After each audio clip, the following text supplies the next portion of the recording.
औज़ुबिल्लाहिमिनश्शैतानिर्रजीम बिस्मिल्लाहिर्रहमानिर्रहीम। स्टार्ट कर रहे हैं हम ऑप्शन गायनी की ये रैपिड रिवीजन। इंशाल्लाह हम इसके अंदर जितने भी टॉपिक्स हैं आपकी ऑप्शन गायनी की, ये सारे के सारे टॉपिक्स मैंने यहाँ पे लिखे हुए हैं। तरतीब से तो मैंने नहीं लिखे, लेकिन जो है वो कंटिन्यूसली जो है वो टाइप में करता गया, लेकिन सारे के सारे टॉपिक जो है वो आपको यहाँ पे मिल जाएंगे। हम यहाँ से जितने भी इंपॉर्टेंट टॉपिक्स हैं उनको डिस्कस करेंगे। बाकी के जितने भी टॉपिक्स हैं जो कि लेस जो है वो इंपॉर्टेंट होंगे, वो आपने खुद ही जो है वो पढ़ लेने हैं, ठीक है। क्योंकि रैपिड रिवीजन के अंदर मैं कंप्लीट तो नहीं कर सकता, because it may goes to approximately 6 to 7 hours, जो कि फिर कोई भी पढ़ना नहीं चाहता। तो इसलिए जो है वो हम इंपॉर्टेंट चीज़ें पढ़ेंगे। सबसे पहले आपको प्रेगनेंसी का पता होना चाहिए कि आपकी जो प्रेगनेंसी है वो कब स्टार्ट होती है, ठीक है। आपकी जो बेसिक्स होती हैं, तो उसके अंदर वो पहले बात करता है कि जो आपकी प्रेगनेंसी होती है वो तब स्टार्ट होती है जब आपका जो फर्टिलाइज्ड ओवम है वो यूट्रस की जो इनर लाइनिंग है, एंडोमेट्रियम है, उससे जाके जो है वो इम्प्लांट हो रहा होता है। यानी कि वो तब स्टार्ट हो जब आपके फर्टिलाइज्ड ओवन किससे इम्प्लांट हो रहा था, आपका एंडोमेट्रियम के अंदर। यानी कि आपकी जो यूट्रस की लाइनिंग एंडोमेट्रियम है उसके अंदर जाके इम्प्लांट हो रहा होता है। और सिर्फ ये नहीं है कि आपका स्पर्म ओवन जो है वो मिल जाए और जो है वो एनफ होता है। जो इम्प्लांटेशन होती है उसके बाद भी जो है इम्प्लांटेशन के बाद जो आपकी बॉडी है वो प्रेगनेंसी को जो है वो सपोर्ट करना शुरू कर देती है। आपके हार्मोन्स जो है वो पैदा होना स्टार्ट हो जाते हैं। तो पहले जो है फर्टिलाइजेशन आपकी फ्लैपियन ट्यूब में जो है वो स्टार्ट होती है, ठीक है। आपकी फ्लैपियन ट्यूब में स्टार्ट होती है। फिर उसके बाद जो फर्टिलाइज्ड जो एग होता है आपका, वो फिर आपका जाता है यूट्रस के अंदर, ठीक है। और उसके बाद जो एंडोमेट्रियम से जाके अटैच होता है वो आपका यूट्रस के अंदर आ जाता है, और यूट्रस में आपको जो है वो एंडोमेट्रियम के साथ जो है वो अटैच होता है। और फिर इस चीज़ को कहते हैं आपका इम्प्लांट होना। उसके बाद वो कहता है गेस्टेशनल एज क्या होती है आपकी। इससे पहले दो चीज़ें हैं, पैरा और ग्रेविडा, वो मैं आपको बताता हूँ कि वो कौन सी वुमेंस होती हैं।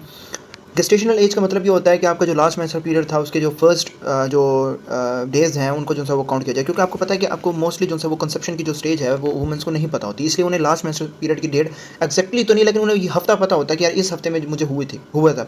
तो उसी हफ्ते के जो डेज़ होते हैं हम उनको काउंट कर लेते हैं, और उन्हीं काउंट से जो है वो हमें प्रेगनेंसी का जो वीक है उसी दिन से जो हमारा काउंट होता है। और हमें एक्चुअल जो है फर्टिलाइजेशन है वो बेशक फर्टिलाइजेशन पर चाहे 2 वीक्स बाद भी हुई हो, लेकिन एक्चुअल में हमें वीक पता चल जाता है कि यार ये आपका जो है वो गेस्टेशनल एज का जो वो आपका जो है वीक लास्ट मेंस्ट्रुअल पीरियड का वीक ये था, और अब जाके इनकी गेस्टेशनल एज जो है वो पूरी हुई है 20 वीक्स की। फिर वो कहता है टर्म प्रेगनेंसी 37 to 42 वीक्स। अब इसमें 3 चीज़ें आ जाती हैं। एक टर्म प्रेगनेंसी होती है।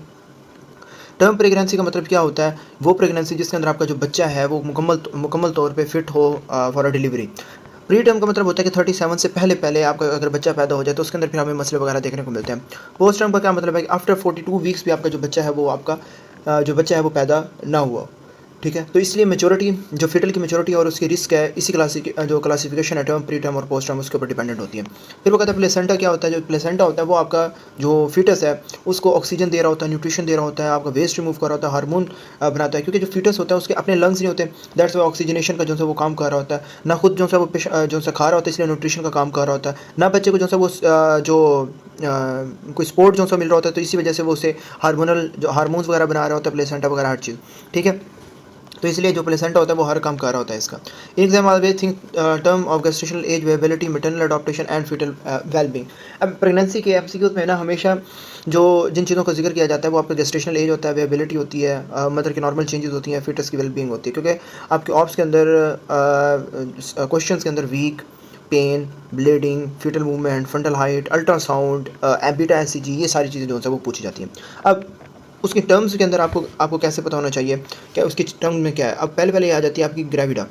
ग्रेविडा वो वाली वूमेंस होती हैं जो एक्चुअल में जितनी बार क्या हुई हो, प्रेग्नेंट हुई हो। अब प्रेग्नेंट होने का ये हरगिज़ मतलब नहीं है कि उन्होंने बच्चा भी डिलीवर किया हो, वो ग्रेविडा के अंदर नहीं आता, वो आपका आता है पैरा के अंदर। ग्रेविडा के अंदर ये है कि वो कितनी बार प्रेग्नेंट हुई है, दैट्स इट। उसके बाद उसका मिस कैरेज हुआ हो, चाहे उसका अबॉर्शन हुआ हो गेस्टेशनल एज से पहले पहले 20 वीक्स के पहले पहले, कुछ भी हुआ हो। लेकिन प्रेग्नेंट का मतलब यह है कि चाहे वो 6 बार प्रेग्नेंट हुई हो, लेकिन उसने किसी बच्चे को डिलीवर ना किया हो, तो उसका जो जी होता है वो आपका 6 होता है और पी उसका 0 होता है। Remember this thing. लेकिन पैरा का मतलब यह है कि कितनी जो प्रेगनेंसीज हैं वो वेबल एज तक पहुंची है, यानी कि मोर देन 20 वीक्स तक जो है वो पहुंची हैं, टिल बर्थ, उसको हम कहते हैं पैरा, ठीक है। क्विंकिंग एक लफ्ज़ होता है जब आपकी जो माँ का पहली दफ़ा जो फीटल है वो उसको जो फीटल मूवमेंट है उसको वो फील होती है, उसको हम कहते हैं क्विंकिंग। ये शायद आपने कहीं मूवीज़ में भी देखा हो। तो आप कहते हैं ना वो ऐसा फील हुआ जैसे उसने टांग मारी है, वो एक्चुअली टांग नहीं होती, वो एक्चुअली एक मूवमेंट होती है जिसे हम क्विंकिंग कहते हैं। और ये आपको आमतौर पे 16 to 20 वीक्स के जाके ना वहाँ पे महसूस होना स्टार्ट होती है। फिर आ जाती है आपकी फंडल हाइट। जो फंडल हाइट होती है वो आपकी यूट्रस की हाइट होती है, जो आपकी जो एब्डोमेन है उससे मेजर की जाती है। तो 20 वीक्स के बाद आपको रफली जो सा वो सेंटीमीटर्स और वीक्स जो सा वो आप जो सा वो मैच कर सकते हैं कि यार ये इस वीक्स तक जो सा वो पहुंच चुकी है थ्रो फंडल हाइट, ठीक है। तो अगर आपके पास कोई वुमन आए with missed period, nausea, breast fullness and positive urine pregnancy test, तो आपसे पूछे कि how pregnancy age is counted, तो आपने बताना है कि एक तो पहले मिस्ड पीरियड यानी कि अर्ली प्रेगनेंसीज, मतलब मिस्ड पीरियड का मतलब क्या है कि कुछ हफ्तों बाद आई और वो कह रही है कि मेरे पीरियड मिस हो गया है, यानी कि आपको प्रेगनेंसी का हो जाना चाहिए, पहला पॉइंट, ठीक है। अगर मिस्ड पीरियड वो कह रही है तो अब यहाँ पे वही क्वेश्चन लिखा हुआ है कि पहले अगर मिस्ड पीरियड है तो इट मीन्स अर्ली प्रेगनेंसी हो गई है। फिर नोजिया वगैरह हो रहा है तो इट मीन्स है कि हार्मोनल चेंजेस की वजह से आपको नोजिया हो जाता है। ब्रेस्ट फुलनेस का क्या मतलब है कि आपके जो प्रेगनेंसी हार्मोन है वो ब्रेस्ट टिश्यू पे अफेक्ट कर रहे हैं, यानी कि आपके जो प्रोलैक्टिन वगैरह होता है वो आपका जो सब अफेक्ट कर रहा होता है। And positive urine pregnancy test का मतलब क्या होता है कि आपका जो HCG है वो बॉडी के अंदर क्या हो रहा है, बढ़ रहा है, ठीक है। And ask how pregnancy is counted, तो उसमें ये है कि आपको कंफर्म करने के लिए जो प्रेगनेंसी है उसमें अपने लास्ट मेंस्ट्रुअल पीरियड को जो है वो अपने काउंट करना होता है, जो मैंने भी आपको ऊपर पढ़ाया है। फिर वो कहते हैं नेक्स्ट क्वेश्चन, अपेरा primigravida at 24 weeks has fundal height near the umbilicus and normal fetal movement, यानी कि पहले वो क्या कर रहा है प्राइमी ग्रेविडा, यानी कि पहले प्रेगनेंसी हुई है पेशेंट को, ठीक है, पहले वुमेन को क्या हुई है, प्रेगनेंसी हुई है।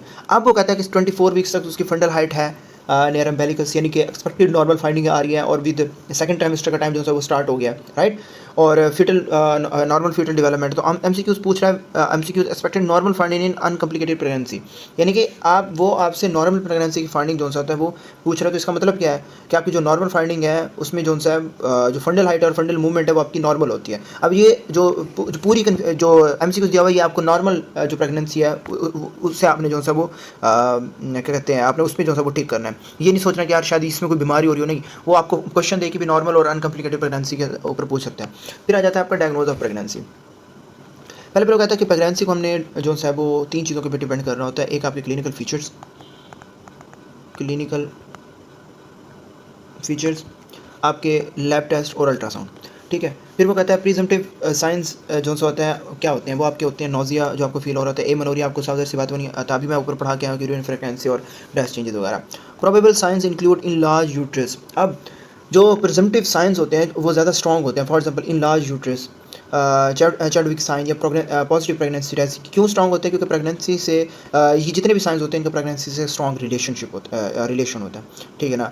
और पॉजिटिव टेस्ट जो सा वो HCG नहीं होता बल्कि आपके जो वेरिएबल इंट्रायूट्राइन प्रेगनेंसी है उसके अंदर भी जो सा ये साइंस जो होते हैं वो आपको देखे जा सकते हैं, ठीक है। Definitive diagnosis is made by ultrasound visualisation of, अब जो अल्ट्रासाउंड होता है वो आपका एट द एंड आपने कोई भी चीज़ आपको रॉन्ग मिल रही है, कोई चीज़ गलत मिल रही है या वट एवर सो, तो आपने उसका जो है वो डायग्नोस ही अल्ट्रासाउंड ही करवाना होता है, जिसका पे हमें इंट्रायूट्राइन प्रेगनेंसी नज़र आ सकती है, फिटल है भी कि नहीं नज़र आ सकती है, डिफरेंशिएट कर सकते हैं between ectopic pregnancy and molar pregnancy. तो हमने वो जो है वो अल्ट्रासाउंड विजुअलाइजेशन करवाना था और ऑफ इंट्रायूट्राइन, और इसके अंदर भी आपकी 2 होती है, एक ट्रांसविजाइनल और ट्रांस एब्डोमिनल, ठीक है, वो हम आगे जाके पढ़ते हैं।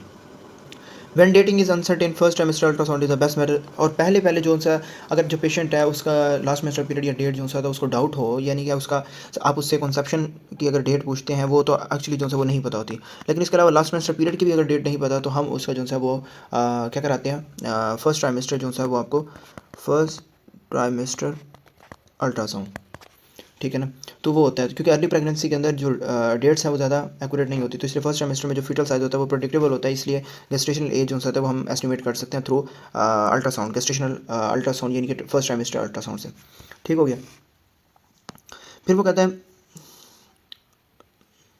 अच्छा, a newly married woman has 6 week amenorrhea and nausea with positive urine HCG, यानी कि प्रेजेंटेशन में 6 वीक्स एमेनोरिया का मतलब ये है कि अर्ली प्रेगनेंसी है, मतलब सारी बात है अर्ली प्रेगनेंसी है, अभी 6 हफ्ते हुए हैं।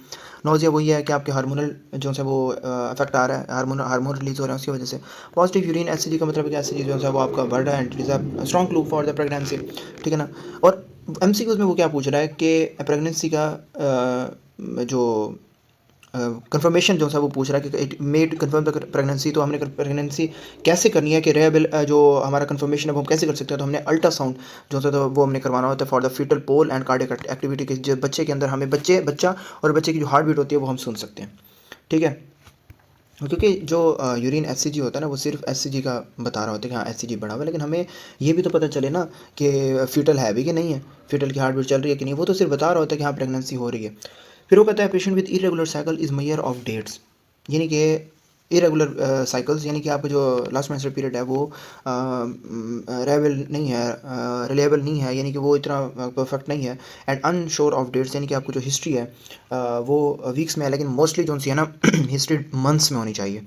ठीक है, वो मंथ्स में बताई जाती है और एमसीक्यूज में भी मंथ्स में बताई जाती है for the sake of gestational age and trimester, ये भी याद रखिएगा। वेजनेट ask best method to date pregnancy accurately, so first trimester ultrasound, ये हम अभी ऊपर पढ़ के हैं। फिर आ जाता है आपका बीटा एसिड। बीटा एसिड आपको पता है कि ऐसा हार्मोन है जो हमारे इम्प्लांटेशन है उसके बाद जो सा वो बन रहा होता है, और कहाँ से बन रहा होता है आपका से ट्रोफोब्लास्ट टिश्यूज़ जो से होते हैं उनसे जो सा बन रहा होता है। ठीक है ना, जो बाद में आपका जो प्लेसेंटा का जो सा पार्ट है वो बन जाता है। ठीक है ना, क्योंकि जो ये हार्मोन होते हैं वो प्रेगनेंसी टेस्ट के अंदर जो सा वो मोस्ट इंपॉर्टेंट होता है, फर्स्ट वन। उसके बाद आप अल्ट्रासाउंड करवाएं ना करवाएं वो एक अलग बात है, लेकिन आपका बीटा एसिड अगर ज़्यादा है तो इट मीन्स जो जो पेशेंट है उसको जो सा वो हम प्रेगनेंसी जो सा वो कर सकते हैं। ठीक है, तो जब ये फर्टिलाइज्ड एग यूट्रस के अंदर इंप्लांट होता है, इंप्लांटेशन के बाद जो हमने पहले पहले टॉपिक पढ़ा, उसके बाद आपके जो ट्रोफोब्लास्टिक सेल्स होते हैं वो एसिड बनाना शुरू कर देते हैं। ठीक है, नेक्स्ट वो कहता है कि it supports the corpus luteum in early pregnancy under placental hormone production takes over, यानी कि अर्ली प्रेगनेंसी के अंदर जो आपका बीटा एसिड हैं वो कॉर्पस ल्यूटेम को सपोर्ट कर रहे होते हैं। यानी कि कॉर्पस ल्यूटेम क्या बना रहा होता है आपका प्रोजेस्टेरोन, क्योंकि स्टार्टिंग वीक में जो प्लेसेंटा होता है वो भी मैच्योर नहीं होता, यानी कि फुली मैच्योर नहीं होता, इसलिए जो प्रोजेस्टेरोन है वो कार्पस ल्यूटेम से जो है वो पूरी होती रहती है। प्रोजेस्टेरोन आपको हेल्प करता रहता है अंटिल एंड अनलेस आपका प्लेसेंटा जो है डेवलप हो जाए, and then it will responsible for everything. ठीक है, तो ऐसी चीज़ जो होता है वो कार्पस ल्यूटेम को जो सा सिग्नल देता है, वो क्या कहते हैं ना टूटे, और जो प्रोजेस्टेरोन है वो जो है वो आपका हेल्प आउट करता रहे। ठीक है, तो प्रोजेस्टेरोन जो होता है वो प्रेगनेंसी को सपोर्ट कर रहा होता है और एंडोमेट्रियम को जो है वो स्टेबल रख रहा होता है, ये आपको भी पता है। एंड अंटिल एंड अनलेस जब आपका प्रोजेस्टेरोन कम होता है इन द मेंस्ट्रुअल साइकिल या नॉर्मल डेज भी, तो जब वो आपकी एंडोमेट्रियम शेड होती है तो आपको जो है वो ब्लड आना स्टार्ट हो जाता है, उसके बाद फिर आपका एस्ट्रोजन जो है वो रेज होता है। सीरम एसिड जो है वो प्रेगनेंसी के अंदर बीटा एसिड का जो है वो पैटर्न पूछता है कि वो कैसा होता है, कि शुड बी रफली double every 48 hours in viable early gestation. Normal जो अर्ली जो प्रेगनेंसी होती है उसमें जो सबका सीरम एसिड होता है वो रफली हर 48 जो है वो आवर्स के बाद जो है वो डबल होता है। ठीक है, तो क्योंकि आपकी जो हेल्दी ट्रोफोब्लास्ट एक्टिविटी हैं, हार्मोन्स हैं, वो बना रहे होते हैं। ठीक है, आपकी जो ट्रोफोब्लास्ट हैं उसकी वजह से आपकी क्या हो रहे होते हैं, हार्मोन्स जो है वो बना रहे होते हैं। तो जो एचसीजी है उसकी वैल्यू से ज़्यादा जो है वो आपका जो सीरियल एचसीजी लेवल है वो देखा जाता है। ठीक है, तो इसलिए हर जो 48 आवर्स हैं उसके बाद जो है वो करते हैं और हम कंपेयर करते हैं। तो 48 आवर्स का जो लफ्ज़ है वो आपने पूछना, अगर आप पेशेंट आया और वो आपने वो कहा कि जी मेरा प्रेगनेंसी टेस्ट जो है वो पॉजिटिव नहीं आया, तो फिर आप 48 आवर्स बाद जो है वो आप बीटा एचसीजी का जो है टेस्ट है वो आपने करवाना होता है। तो फिर वो कहता है कि abnormally slow rate suggest ectopic और failing pregnancy, very high level suggest multiple gestation और मोरल प्रेगनेंसी। अब ये इंपॉर्टेंट पॉइंट ऐसे है कि सबसे जो कॉमन आपके कंसर्न्स होते हैं ना वो आपका देखिए ना बढ़ा तो है, लेकिन अब उसकी नॉर्मल रेंज से नॉर्मल जो रेंज है उससे ज़्यादा है, कम है या नॉर्मल है। अब अगर ज़्यादा है वो कहता है तो वो एक्टोपिक प्रेगनेंसी या आपकी जो प्रेगनेंसी अगर फेल हो रही है तो उसमें शो कर रहा है कि बीटा एसिड आपका ज़्यादा शो हो रहा है। और अगर बहुत ज़्यादा ऐसा हो रहा है, सॉरी, अगर बहुत ज़्यादा शो कर रहा है तो इसका मतलब ये है कि उसके अंदर 2 या 3 जो है वो बच्चे हो रहे हैं, यानी कि मल्टीपल प्रेगनेंसी जो है हम एक्सपेक्ट कर सकते हैं। ठीक है, और मल्टीपल ये मोलर प्रेगनेंसी के अंदर जो आपके ट्रोफोब्लास्टिक टिश्यूज़ हैं वो आपके ज़्यादा जो प्लेसेंटल मास है वो उसके अंदर ज़्यादा होता है, वो नीड जो होती है वो ज़्यादा होती है। ठीक है ना, तो इसकी वजह से अगर आपके ट्रोफोब्लास्टिक टिश्यूज़ वो अगर ज़्यादा बन रहे हैं ना, जो ट्रोफोब्लास्टिक टिश्यूज़ हैं अगर वो आपके ज़्यादा बन रहे हैं ना, इसका मतलब ये है कि डिमांड आपकी क्या है बॉडी की, वो भी आपकी ज़्यादा हो रही है, जिसकी वजह से आपका जो बीटा एचसीजी लेवल है वो भी आपको क्या हो रहा होगा, ज़्यादा। ठीक है, तो इसलिए इस नेचर में आपको स्वेयर वॉमिटिंग, यूट्रस इनलार्ज, मतलब कि अगर आप उससे डेट वगैरह पूछते हैं लास्ट मेंस्ट्रुअल पीरियड की तो उस हवाले से भी आपकी बड़ी होती है, क्योंकि आपका जो बीटा एचसीजी है वो आपका जो बहुत ज़्यादा हो रहा होता है, जो मोलर प्रेगनेंसी को जो है वो आपके या मल्टीपल गेस्टेशन को सपोर्ट कर रहा होता है। Beta HCG as a form of base of urine and serum pregnancy testing, जो आपका बीटा एचसीजी होता है वो आपका क्या कहते हैं यूरिन और सीरम प्रेगनेंसी टेस्ट के अंदर उसकी फॉर्म में आपको देखने को जो है वो मिल रहा होता है। ठीक है, फिर आपके पास जो है वो एमसीक्यू बता जाता है कि women with 6 week amenorrhoea has pelvic pain and spotting serial HCG poorly. पहले पहले वो क्या कहते हैं कि 6 वीक एमेनोरिया, ये आपको ऑलरेडी आइडिया है। पेल्विक पेन यानी कि नॉर्मल आपकी जो सिंपल प्रेगनेंसी है उसके अंदर आपको पेल्विक पेन होता है, ये एक्सपेक्ट होता है। स्पॉटिंग यानी कि आपको ब्लीडिंग या स्पॉटिंग हो रहा हो एबनॉर्मल प्रेगनेंसी, ये क्लू होता है एबनॉर्मल प्रेगनेंसी का, ठीक है, आपको ब्लीडिंग वगैरह होना स्टार्ट हो जाए, इससे अलावा नहीं होती। सीरम एससीजी राइज पुअरली, आप देखें, या ये टॉपिक प्रेगनेंसी को सपोर्ट कर रहा होता है या फीलिंग प्रेगनेंसी को, तो इसके अंदर नो इंट्रायूटेराइन प्रेगनेंसी सीन, यानी कि अल्ट्रासाउंड किया तो हमें कोई फीटल सीन नहीं हुआ, तो हमें क्या शक है, ये क्या है, आपका टॉपिक प्रेगनेंसी है, ठीक है। क्यों, आपका प्रेगनेंसी टेस्ट जो है वो पॉजिटिव है, यानी कि अर्ली प्रेगनेंसी है, पेन है, ब्लीडिंग है, एससीजी आपका है, यूट्रीन के अंदर प्रेगनेंसी नज़र नहीं आ रही, तो इसका मतलब क्या होता है, एक्टॉपिक। फिर आपका आ जाता है patient with severe vomiting, uterus larger than dates, severe vomiting हुई, हार्मोनल चेंजेस, जो पेट है वो बड़ा हुआ है, ठीक है, यूट्रस बड़ी हुई है, उससे आपको जो साइज़ है वो ज़्यादा शो हो रहा है, वेरी हाई एससीजी, यानी कि आपका मोलर प्रेगनेंसी की तरफ जा रहा है, हैज़ नो यूट्रस। अब यहाँ तक आपका हाई एससीजी का था, आप मोलर प्रेगनेंसी या फिर आप मल्टीपल गेस्टेशन जो है वो मल्टीपल जो गेस्टेशन है वो आप काउंट कर सकते हैं, but has no uterus, has no fetus, ठीक है। यूट्रस ज़्यादा है लेकिन एससीजी ज़्यादा है, लेकिन फीटस नहीं है, आपने स्किनी की अल्ट्रासाउंड किया नहीं है, तो उसका क्या मतलब है, क्लासिक सजेस्ट द हाइड्रेटिव फोम मोल। अब हाइड्रेटिव फोम मोल को हम मोलर प्रेगनेंसी भी कहते हैं। अब यकीन करें, अब ये जो क्वेश्चन है ना, अगर हाइड्रेटिव फॉर्म लिखा हो ना और नीचे एक्टोपिक प्रेगनेंसी कोई और ऑप्शन हो, लिटरली बच्चे जो होते हैं उसकी तरफ चले जाते हैं, they don't know that molar pregnancy is also called hydatidiform mole, ठीक है। मेरा भी कई बार ये क्वेश्चन इसी तरीके से गलत हुआ है, ठीक है, कि जो मोलर प्रेगनेंसी होती है उसके अंदर आपके एबनॉर्मल ट्रॉफिक प्लास्टिक प्रोलिफरेशन होती है, मैंने अभी आपको ऊपर समझा के आया हूँ, ठीक हो गया। फिर आपका आ जाता है अल्ट्रासोनोग्राफी। अल्ट्रासोनोग्राफी के अंदर आपकी जो भी हो बस एक बात आपने याद रखनी है कि एट द एंड आपका जो सबसे इंपॉर्टेंट इन्वेस्टिगेशन होती है ना, वो आपकी अल्ट्रासाउंड होती है, ठीक है ना, तो आपने ये बात याद रखनी है। तो प्रेगनेंसी के अंदर जो अल्ट्रासाउंड होता है वो सबसे इंपॉर्टेंट होता है। एक तो आयोनाइजेशन रेडिएशन जो है वो यूज़ कर रहा होता है, और दूसरी बात ये होती है आपके एक्सरे की तरह जो है वो हार्मफुल रेडिएशन वो यूज़ नहीं कर रहा होता, ठीक है ना। और इसमें आपकी जो साउंड वेव्स हैं उनके जरिए आप यूट्रस और फीटस की जो है वो आप क्या कहते हैं इमेज भी बना सकते हैं, और आपको हार्ट कार्डियक आउटपुट भी जो है वो देखने को मिल सकता है, हार्ट बीट भी सुन सकते हैं। अब इसकी जो दो टाइप्स में आपको ऊपर भी बता रहा था कि ट्रांसवेजाइनल अल्ट्रासाउंड होती है और एक ट्रांस एब्डोमिनल अल्ट्रासाउंड होती है। ट्रांसवेजाइनल जो है वो हम अर्ली प्रेगनेंसी में ज़्यादा जो है वो सेंसिटिव होती है, और जो ट्रांस एब्डोमिनल है वो लेटर प्रेगनेंसी के अंदर जो है वो कॉमनली यूज़ होती है। अब अर्ली प्रेगनेंसी के अंदर बहुत अर्ली प्रेगनेंसी में सारी सी बात है, फीटस जो होता है वो अर्ली ऑन बहुत छोटा सा होता है, तो उसको नज़दीक से देखने के लिए आपको ट्रांसवेजाइनल अल्ट्रासाउंड की ज़रूरत होती है, ठीक है। इसलिए और बात के अंदर जब वो सारी बात है वो यूट्रस के करीब आ जाता है, और आपको मतलब वो उसके वीक्स भी ज़्यादा होते हैं, यानी कि फीस सेकंड और थर्ड टाइमेस्टर, तो उसमें फिर आप ट्रांसवेजाइनल अल्ट्रासाउंड कर सकते हैं।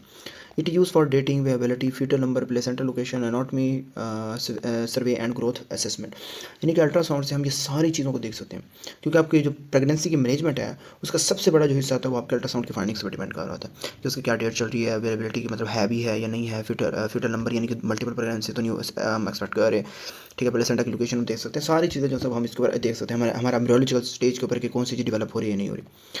First trimester scan is the best to accurate dating, later scan are exact for the less exact. आपको पता है कि अर्ली ऑन जो सब हम क्या कहते हैं, अगर हमने सस्पेक्ट करना हो, हमें पता चलाना हो कि यार ये एक्यूरेट डेटिंग क्या है इसकी, कि इसको कब से जो है वो प्रेगनेंसी स्टार्ट हुई है, तो हम जो ग्राउंड रम लेंथ है उसको जो है वो मेजर कर लेते हैं, उससे हम जो है वो गेस्टेशन एज निकाल लेते हैं। फिर इसके बाद वो कहता है इमरजेंसी क्वेश्चन क्या होता है कि अल्ट्रासाउंड जो है हेल्प करता है distinguish intrauterine pregnancy, ectopic pregnancy, fetal, ये मैं आपको ऊपर पढ़ा आया हूँ।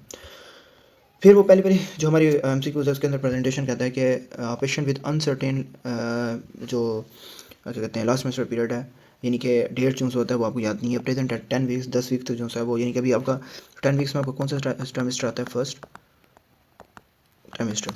सो MCQs ask best day to date pregnancy accurately, तो हम क्या करेंगे, ट्रांसवेजाइनल अल्ट्रासाउंड सबसे इंपॉर्टेंट, वही बात अल्ट्रासाउंड पे ही आएगी, ठीक है, क्योंकि अर्ली प्रेगनेंसी में डेटिंग जो है वो सबसे ज़्यादा एक्यूरेट नहीं होती, तो इसलिए हम फेटल साइज को जो है वो मेजर करके स्टेशन निकाल देते हैं। Third trimester patient has painless bleeding, third trimester मतलब लास्ट। अब यहाँ पे देखें, वेजिनेट आज next to before vaginal exam is ultrasound to locate the placenta, ठीक है। अब इसके अंदर हम जो थर्ड टाइमेस्टर है उसके अंदर हम ट्रांस एब्डोमिनल जो है वो अल्ट्रासाउंड भी जो है वो हम कर सकते हैं, ठीक है, ताकि हम जो है वो आपके जो पेशेंट है अगर उसका प्लेसेंटा सर्विक्स के पास है या ऊपर है, या डिजिटल एग्जाम अगर आप कर रहे हैं या सीवियर ब्लीडिंग जिससे हो सकती है, तो हम जो है आता है वो आप जो प्लेसेंटा प्रीवी है हम अल्ट्रासाउंड के अंदर जो है वो देख सकते हैं। फिर आपका आ जाता है फिजियोलॉजिकल चेंजेस इन प्रेगनेंसी, कि हमारी जो वुमेन की बॉडी है प्रेगनेंसी के बाद, ये मैं इसलिए आपको ये पढ़ा रहा हूँ, ये बहुत इंपॉर्टेंट पेज है, स्पेशली बीटा एससीजी और अल्ट्रासाउंड, और ऊपर से ग्रेविडा पैरा और जो उनसे ऊपर के पॉइंट होते हैं, जो पहला टॉपिक है वो। अब वो कहता है कि pregnancy causes major normal changes in every organ system, आपकी हर पूरी बॉडी के अंदर कोई ना कोई चेंजेस आती हैं, जैसे आपका हार्ट है, ब्लड है, किडनी है, लंग्स है, जीआईटी हार्मोन है, वो सारी चीज़ों के ऊपर जो है वो प्रेगनेंसी इफेक्ट करती है। क्योंकि जो माँ की बॉडी होती है वो अब सिर्फ अपने लिए नहीं काम कर रही होती, बल्कि बच्चे के लिए यानी कि फीटस के लिए भी जो है वो काम कर रही है। तो सारी बात है उसमें डिमांड हर चीज़ की बढ़ जाती है, ठीक है। अब उसके अंदर आपका कार्डियक आउटपुट बढ़ जाता है, प्लाज्मा वॉल्यूम बढ़ जाता है, रीनल ब्लड फ्लो बढ़ जाता है, जो मिनट वेंटिलेशन है वो आपकी बढ़ जाती है। उनको जो है वो तेज़ तेज़ जो है वो सांस ले रही होती हैं। तो उसके अंदर जो है वो कंप्रोमाइज़ करने के लिए, ऑक्सीजन या न्यूट्रिएंट्स कंप्रोमाइज़ करने के लिए विद द फीटस, तो आपको हर चीज़ जो होता है वो आपकी ज़्यादा होती है। फिर आपका कहता है वो सिस्टेमिक वेस्कुलर रेजिस्टेंट फॉल्स, यानी कि प्रेगनेंसी में आपकी जो ब्लड वेसल्स होती हैं वो आपकी रिलैक्स हो जाती हैं, इसलिए जो है वो रेजिस्टेंट कम होती है। क्योंकि हार्मोन जो होते हैं वो खास तौर पे जो है प्रोजेस्टेरोन होता है, वो जो वेजो एक्टिव इफेक्ट्स हैं वेसल्स को जो है वो डायलेट कर रहे होते हैं, ठीक है ना। तो इसलिए प्रेगनेंसी के अंदर आपकी जो ब्लड वेसल्स होते हैं वो क्या होती हैं, रिलैक्स होती हैं। और जब ब्लड वेसल रिलैक्स होंगे तो ब्लड का फ्लो भी नॉर्मल होगा और बच्चे को भी सही मिलेगा। So mild lower blood flow in mid pregnancy is common. Physiological anaemia occur because plasma volume rise is more than the red cell mass. अब प्रेगनेंसी के अंदर आपका हीमोग्लोबिन जो है वो लो हो सकता है। क्यों? ये आपका फिजियोलॉजिकल एनीमिया या डायल्यूशनल जो सा एनीमिया वो होता है, क्योंकि जो प्लाज्मा वॉल्यूम सेल्स होता है वो आपका बढ़ रहा होता है, ठीक है ना। जो आपका ब्लड होता है उसमें जो पानी है वो ज़्यादा जो सा वो हिस्सा जो सा वो ज़्यादा बढ़ रहा होता है, ठीक है ना। तो बिकॉज आपकी जो बॉडी की डिमांड होती है विद द फिटस आपकी जो है वो आपकी बढ़ रही होती है। फिर वो कहता है understand normal changes help exam separate normal adaptation from the disease.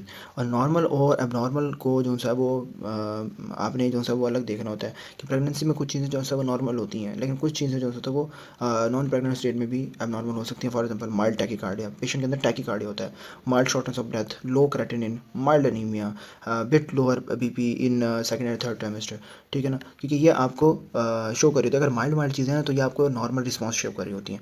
ये सारी चीज़ें ये आपकी नॉर्मल शो कर रही होती हैं, ठीक है ना। लेकिन अगर वो कहे टैकीकार्डिया है, लो ब्लड प्रेशर है 7 to 70 कुछ, और क्रेटिनिन इतना है, तो फिर वो जो है वो आपको माइल्ड की हो तो आप जो है वो प्रेगनेंसी एक्सपेक्ट कर सकते हैं। लेकिन अगर बहुत ज़्यादा डेंजर हो, ठीक है ना, तो फिर आप जो है वो डिफरेंस हो सकते हैं।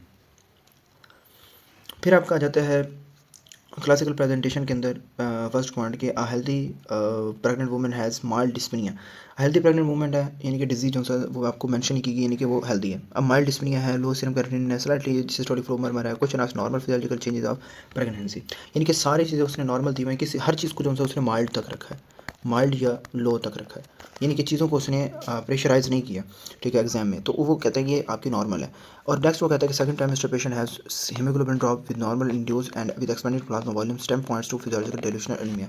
अभी जब हम ऊपर पढ़ के आए हैं कि फिजियोलॉजिकल एनीमिया या डेल्यूशनल एनीमिया के अंदर क्या फ़र्क है, तो उसके अंदर आपकी जो पानी की डिमांड होती है तो वो जो है वो बढ़ जाती है फिजियोलॉजिकल डेल्यूशनल एनीमिया में, ठीक है। तो प्लाज्मा वॉल्यूम जो है वो ज़्यादा बढ़ जाता है और प्लाज्मा जो है ब्लड जो है वो डिल्यूट हो जाता है, ठीक है। तो अगर एच बी लो हो तो वो नॉर्मल होती है प्रेगनेंसी से रिलेटेड, ठीक हो गया। फिर आपका जाता है prenatal care and diagnostic type. Prenatal care का क्या मतलब होता है कि बच्चे के अंदर आपने बच्चे का जो सा वो रेगुलर जो सा तो वो चेकअप वगैरह करवाना होता है, यानी कि बच्चे की जो सा वो हिफाजती जिसको हम तदाबीर कहते हैं आपने जो सा वो फुलफिल करनी होती है। तो प्रीनेटल केयर हमने करवानी होती है मदर की फीटस की रेगुलर चेकअप के साथ, ठीक है ना। और उसके बाद एक्यूरेट डेटिंग, ब्लड ग्रुप, ये सारे जो टेस्टिंग वगैरह होते हैं वो करवानी होती है। वाइटल्स हमने जो सा तो वो अच्छे तरीके से चेक करवाने होते हैं। डायग्नोस्टिक अल्ट्रासाउंड वगैरह सारी चीज़ें हमने करवानी होती हैं। नेक्स्ट वो कहता है आपकी जो प्रेजेंटेशन है उसके अंदर कि एक primi gravida.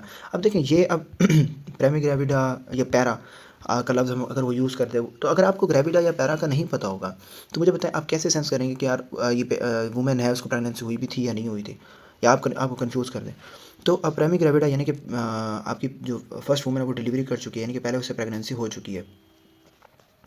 At booking is asked which baseline tests are routine, stem, blood group, RS-CBC, urine infection screening and radical ultrasound. ये सारे जितने भी टेस्ट होते हैं वो आपने जो है प्रेगनेंसी के अंदर करवाने होते हैं, क्योंकि फर्स्ट जो विजिट होता है उसके अंदर आपने जो है वो प्रेगनेंसी को कंफर्म नहीं करना होता, बल्कि आपने पूरी बेसलाइन करनी होती है। हमारे पास भी जब आपके वार्ड के अंदर आपके पास कभी भी आपके पास पेशेंट आए तो आप याद रखें उसके अंदर hepatitis B, anti HCV, HIV, ये 3 टेस्ट, फिर LFTs, RFTs, serum electrolyte, 7 PT, APTT, INR with CBC, serum calcium, serum potassium. ये चीज़ें जो है वो आपने मस्ट भेजनी होती हैं। क्लियर? हाँ, फिर आ जाता है आपका सबसे important group beta Streptococcus testing and treatment. अब जो बीटा जो स्ट्रेप्टोकोकस होता है वो होता क्या है बेसिकली, आपको जो एक बैक्टीरिया होता है जो आपके प्रेग्नेंट वुमेन की जो वजाइना या रेक्टम है उसमें जो है वो कोलोनाइज बढ़ता चला जाता है, ठीक है, वो कर सकता है, बढ़ सकता है, ठीक है ना, और माँ को जो है वो सिम्टम जो होता है वो दे भी सकता है और नहीं भी दे सकता। लेकिन लेकिन important metal because it can cause neonatal sepsis pneumonia, बच्चों के अंदर जो है वो चीज़ें करवा सकता है, क्योंकि जो है वो डिलीवरी के वक्त जो सा बेबी होता है जब हम उससे ट्रांसफ़र कर रहे होते हैं, यानी कि उससे तो जो बर्थ कैनाल से जो होता है वो आपका बच्चा लेके जा रहे होते हैं, तो अगर ये इन्फेक्शन हो तो वो आपके न्यू बॉर्न को आपके थ्रू द वेजाइना आपको डिफेक्ट कर सकता है, ठीक है। तो इसलिए जो से आपको सेप्सिस निमोनिया और मेनिंजाइटिस होने के जो से चांसेस है वो कम ज़्यादा होते हैं। क्यों? आपकी जो न्यू बॉर्न की इम्यूनिटी होती है वो वीक होती है, इसलिए जो बैक्टीरिया होते हैं वो जो इन्फेक्शन है उनको ज़्यादा से ज़्यादा जो डिवेलप है वो कर सकते हैं, ठीक है ना। या डिलीवरी के दौरान अगर रप्चर ऑफ मेम्ब्रेन हो जाए या कुछ ऐसा एक्सपोजर हो जाए तो उसके बाद भी इन्फेक्शन जो होता है वो आपका डेवलप हो सकता है, ठीक है। फिर उसके बाद वो कहता है routine screening is done in late pregnancy with vaginal and rectal swab, यानी कि आप जो रूटीन प्रेगनेंसी में जो आप ये ग्रुप बीटा स्ट्रेप्टोकोकस की स्क्रीनिंग करवाने होते हैं वो हम लेट प्रेगनेंसी में की जाती है, यूजुअली आपके 35 टू 37 वीक्स तक जो है वो आपने करवानी होती है, ठीक है ना, क्योंकि हमें जो डिलीवरी जब आपका जो टाइम होता है वो आपका करीब होता है तो मदर जो होता है उसमें आपको जो है वो श्योर करना होता है कि यार ये है भी सही है या नहीं है, ठीक है। तो आप जो डॉक्टर्स होते हैं वो वेजाइनल रेक्टल स्वैब जो है तो उससे कल्चर ले लेते हैं ताकि जो बच्चा है उसको थ्रू द वेजाइनल डिलीवरी आप जो है वो आपको ये इन्फेक्शन वगैरह होने के चांसेस ना हो या ये प्रॉब्लम जो है वो देखने को ना मिले। Intrapartum antibiotic prophylaxis reduce early onset neonatal, यानी कि पहले जो है अगर हम एंटीबायोटिक वगैरह दे देंगे तो उससे ट्रीटमेंट वगैरह अगर दे देंगे तो उसकी वजह से हमें जो इन्फेक्शन है उसका रिस्क कम हो जाएगा। Women with prior infant affected by GBS और bacteriuria in current pregnancy are treated in labour without needing screening result, यानी कि आपकी जो स्टैंडर्ड एंटीबायोटिक्स होती हैं या फिर आपकी जो मदर होती है उसकी जो प्रेगनेंसी के दौरान जो है जो ट्रीटमेंट होता है वो लेबर के अंदर थ्रू लेबर उसमें हम इंटरपार्टम प्रोफिलैक्सिस यानी कि लेबर के वक्त एंटीबायोटिक जो है वो देते हैं, ठीक है ना, ताकि उससे जो है और हम साथ साथ जो है वो स्क्रीन करते हैं ताकि इन्फेक्शन बचा भी है या नहीं है। बाकी जो है वो स्टैंडर्ड एंटीबायोटिक्स के अंदर हम जो है वो पेंसिलिन वगैरह देते होते हैं जो आपके जीबीएस के लिए जो है इफेक्टिव होती है। It's not Guillain Barre syndrome, it's group beta streptococcus. फिर वो कहता है कि प्रेजेंटेशन के अंदर आपने याद रखना कि 30 वीक प्रेग्नेंट वुमेन है, यानी कि near to the term pregnancy, 37 weeks है तो near to the term pregnancy, has positive vaginal culture test of GBS, यानी कि जीबीएस उसका स्क्रीनिंग पॉजिटिव है, ठीक है ना। इंटर द लेबर, यानी कि आपका लेबर का वक्त है, यानी कि डिलीवरी करीब है। एमसीक्यू दास इंट्रापार्टम पेंसिलिन प्रोफिलैक्सिस, क्यों? क्योंकि अब बेबी जो है डिलीवर हो रहा है तो उसके दरमियान जो है वो एक्सपोज हो जाता है, इसलिए जो है वो लेबर के वक्त आप एंटीबायोटिक जो है वो दे सकते हैं ताकि जो न्यूनेटल रिस्क है वो आपका कम हो सके। Women had a prior neonate with GBS sepsis. Current pregnancy, labor stem asks whether repeat swab is needed. No, give intrapartum antibiotic, यानी कि एक तो सबसे ज़्यादा वो कहते हैं कि स्ट्रॉन्ग रिस्क है आपका जीबीएस का, ठीक है ना, करंट प्रेगनेंसी भी है, ठीक है ना। तो अब डिसीजन लेना है कि हम क्या कर सकते हैं, ठीक है ना। क्वेश्चन इज आस्किंग, तो क्या करना होता है कि हमने डायरेक्ट इंट्रापार्टम एंटीबायोटिक्स जो है वो देनी होती हैं, ठीक है, क्योंकि जो प्रीवियसली जो अफेक्टेड है, यानी कि वो कहते हैं current pregnancy labour ask whether repeat swab is needed, क्यों? जो प्योर न्यूनेट्स है वो जीबीएस सबसे है, यानी कि जो उसकी प्रीवियस जो डिलीवरी होती है उसमें जो बेबी है वो अफेक्टेड था, ठीक है ना। तो जो पेशेंट है उसको हाई रिस्क जो है वो किया जाता है, तो इसलिए हमने जो उसमें ऑटोनॉमिक इंट्रापार्टम प्रोफिलैक्सिस को जो है वो देखना होता है। फिर आ जाता है आपका prenatal diagnostic testing. Prenatal diagnostic testing से क्या मुराद है?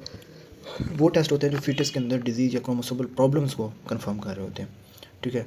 तो जो स्क्रीनिंग है वो रिस्क नहीं बताती कि यार इस चीज़ का रिस्क हो रहा है, वो इन्फेक्शन है वो, बल्कि जो है वो कंफर्मेशन डायग्नोस्टिक टेस्ट भी होती है कि आपको क्रोमोसोमल प्रॉब्लम्स है, जेनेटिकली एनालिसिस जो है वो भी करके जो है वो बता रही होती है, ठीक है।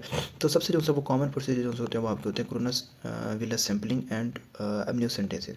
तो ये दोनों होते हैं वो आपके सबसे इंपॉर्टेंट होते हैं, ठीक है। तो फिर वो कहता है C V S is done C V S और अब C V S done earlier and amniocentesis is done later also says the fetal tissue.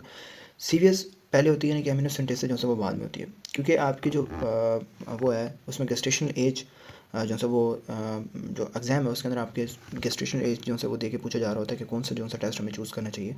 तो अगर पेशेंट अर्ली वीक्स में है और डेफिनेटिव डायग्नोसिस है, डेफिनेटिव डायग्नोस्टिक चाहिए, तो हमने जो है वो अपने अगर अर्ली वीक्स में है तो आपने सी वी एस जो है वो सोचना होता है, और अगर आपका लेट स्टेज के अंदर है तो आपने जो है वो अमीनो सेंटेसिस जो है वो सोचना होता है। Exam of testing timing indication differences from non invasive screening, यानी कि क्रोमोसोमल एबनॉर्मलिटीज़ हम देख सकते हैं, जेनेटिकली डिसऑर्डर देख सकते हैं, या फिटल की जो कंडीशंस हैं हम उनको जो है वो एनालाइज कर सकते हैं।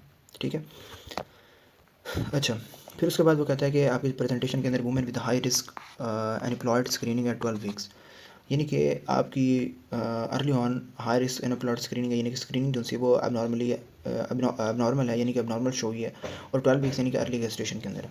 तो what is the definitive diagnosis, यानी कि पेशेंट को जो रिस्क है उसका एस्टिमेट नहीं, बल्कि आपको उसका ये पूछा गया कि आपका डेफिनेटिव डायग्नोसिस क्या है, तो इसका क्या है, तो must be do क्रोनस villous sampling. Early on हम सीवीएस वगैरह करवाएंगे, लेकिन बाद में हम मतलब क्रोनस विलस सैम्पलिंग जो है वो अपने अर्ली ऑन जो है वो करवानी होती है जो सीवीएस पेशेंट, और लेटर ऑन कौन सी करवानी होती है आपने, एमनियोसेंटेसिस।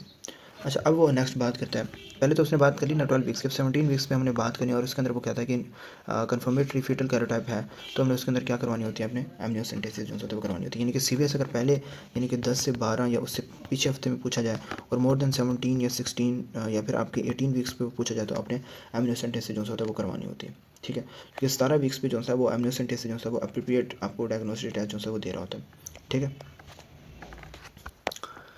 फिर आ जाता है आपका टेराटोलॉजी। टेराटोलॉजी के अंदर आपका जो है वो फीटल की मॉर्फॉर्मेशन और हार्मफुल जो होते हैं वो एक्सपोजर जो है वो डेवलपमेंट के अंदर जो है वो शो हो रहे होते हैं। अब इसके अंदर सबसे बड़ा वो क्या होता है कि आपकी पेशेंट है, क्या उसका कोई भी चीज़ अगर उसका काम नहीं कर रहा, क्या कहते हैं, ऑर्गन जो होते हैं वो बढ़ रहे हैं नहीं बढ़ रहे, यानी कि ऐसी फील्ड जिसके अंदर हम जो प्रेगनेंसी है उसके दौरान अपने हार्मफुल चीज़ें हैं उनको डिटेक्ट करना है।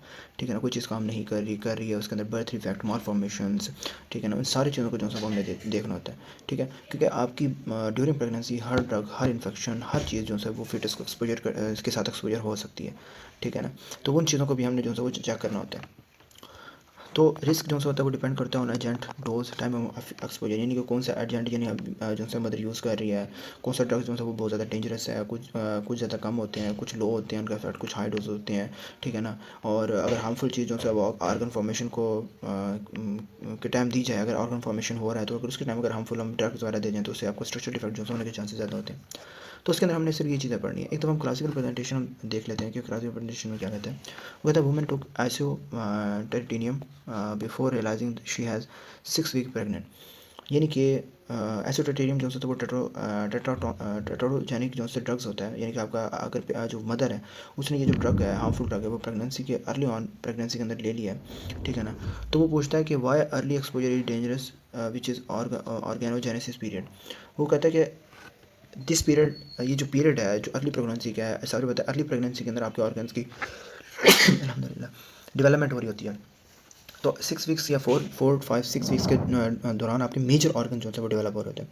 और अगर इसी दौरान अगर आप टेराटोजेंस जो है वो ले लें तो उसकी वजह से आपको स्ट्रक्चरल मॉर्फॉर्मेशंस के जो है वो रिस्क ज़्यादा होते हैं, जिसको हम ऑर्गेनोजेनेसिस, यानी कि आपका ऑर्गन्स जो है वो उसके अंदर जो है वो मसला हमें देखने को मिल सकता है या वो प्रॉपर्ली डेवलप नहीं होते। नेक्स्ट वो बात करता है a chronic alcoholic pregnant patient has fetus with growth restriction and facial abnormality. Exam में क्या पूछ रहा है, हमें क्या बताना होता है, it is a fetal alcohol spectrum disorder, यानी कि एक तो वो मेजरली अल्कोहल यूज़ कर रही है which is major teratogenic exposure.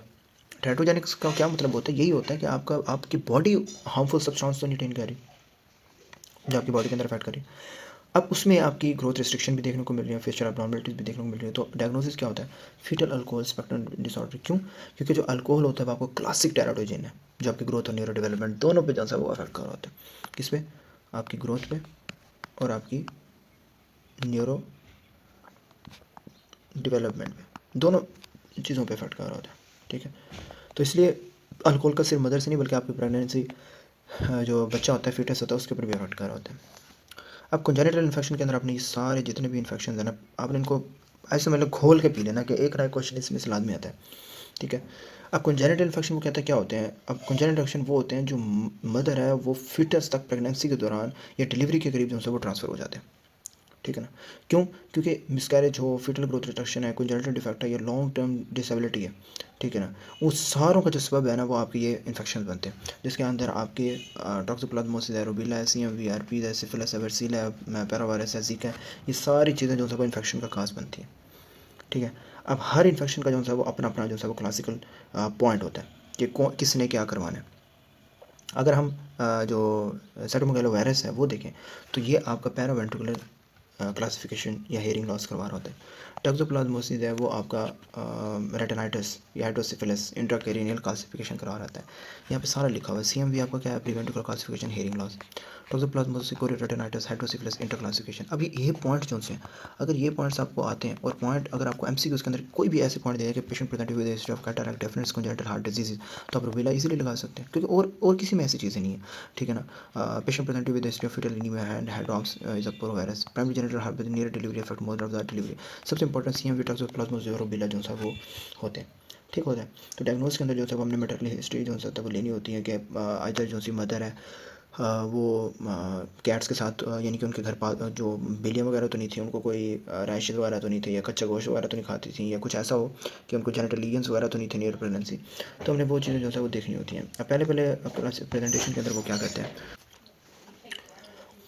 अच्छा पहली प्रेजेंटेशन के अंदर वो कहता है कि एक मदर है और उसको, अब देखें अगर वुमेन है, अगर उसे फ्लू लाइक सिम्टम्स यानी कि मैटरनल इन्फेक्शन जो होता है उसका आपको क्लू मिल रहा है और आपको बच्चे के अंदर प्री वेंट्रिकुलर जो है क्लासिफिकेशन शो हो, ठीक है, तो उसमें क्या होता है, ऊपर अब पढ़ के हैं विद हेयरिंग लिस्ट, तो एग्जाम में आपने क्या लगाना है, साइटोमेगालोवायरस, ठीक है।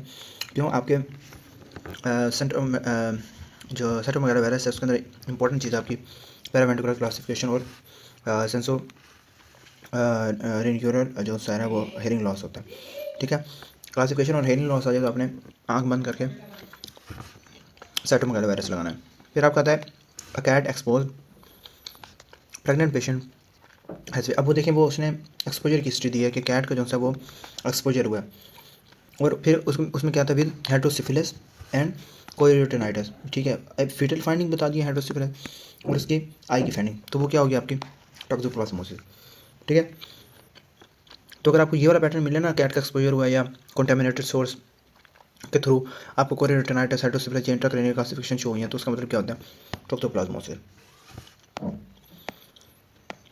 अच्छा, वेरी इंपॉर्टेंट। अबॉर्शन के अंदर ना लिख लें, एक एमसीक्यूज आपका आना है, मस्ट है। स्पॉन्टेनियस अबॉर्शन का क्या मतलब होता है कि अपने आप जो सा होता है वो आपका लॉस हो जाना फीटल का। Spontaneous abortion mean pregnancy loss before the whittle viability, यानी कि प्रेगनेंसी का खुद ब खुद जो सा वो लॉस हो जाना विदाउट फीटल विएबिलिटी। आपने फीटस को ना देखो लेकिन वो लॉस हो गया, दिस इज स्पॉन्टेनियस अबॉर्शन, ठीक है ना। यानी कि फीटस इतना मेच्योर नहीं हुआ होता कि वो सर्वाइव कर सके या कुछ ऐसा हो, तो वो जो सा वो लॉस हो जाता है। Most early cases are due to chromosomal abnormalities, ठीक है। मोस्ट कॉमनली आपकी क्रोमोसोमल एबनॉर्मलिटीज होती हैं जो बच्चे होते हैं, जो एम्ब्रियोलॉजिकल स्टेज है उसके अंदर जो जेनेटिकली है वो नॉर्मल ट्राई जो है वो डेवलप नहीं कर पाते, तो इसलिए जो है वो एम्ब्रियो जो है वो डेवलपमेंट नहीं, जो एम्ब्रियोलॉजिकली उसकी डेवलपमेंट नहीं होती, और जो प्रेगनेंसी है या प्रेगनेंसी है वो नेचुरली जो है वो कंटिन्यू नहीं होती, तो जिस वजह से यूट्रस है उसे क्या कर देती है, एक्सपेल कर देती है। टाइप्स इंक्लूडेड थ्रेटन्ड है, इनवाइटेबल है, इनकम्प्लीट है, कंप्लीट है, मिस्ड है, एंड सेप्टिकल अबॉर्शन है। इन सारी चीज़ों को हमने यहाँ पे पढ़ना है। अब सबसे इम्पॉर्टेंट चीज़ क्या है कि अगर ब्लीडिंग हो रही है, ठीक है, अगर ब्लीडिंग हो रही है और क्लोज्ड ऑस है, यानी कि ब्लीडिंग हो रही है लेकिन आपकी जो सर्विक्स है वो क्लोज्ड है और प्रेगनेंसी भी है, यानी कि फीटस भी, अब फीटस भी आपको शो हो रहा है, ठीक है ना, फीटस भी है, तो वो क्या है आपका थ्रेटन अबॉर्शन। क्या है आपका थ्रेटन, यानी कि ख़तरे वाली बात है, क्या पे ख़तरे वाली बात है, थ्रेटन अबॉर्शन। खून भी आ रहा है, सर्विक्स भी क्लोज है और प्रेगनेंसी भी हो रही है, खतरे, अब आपको डर लग रहा है ना, ठीक है ना, डर वाली सिचुएशन है ना, तो वो क्या है थ्रेटन अबॉर्शन है। अब ओपन ओएस है, जस्ट इनवाइटेबल और इनकम्प्लीट अबॉर्शन।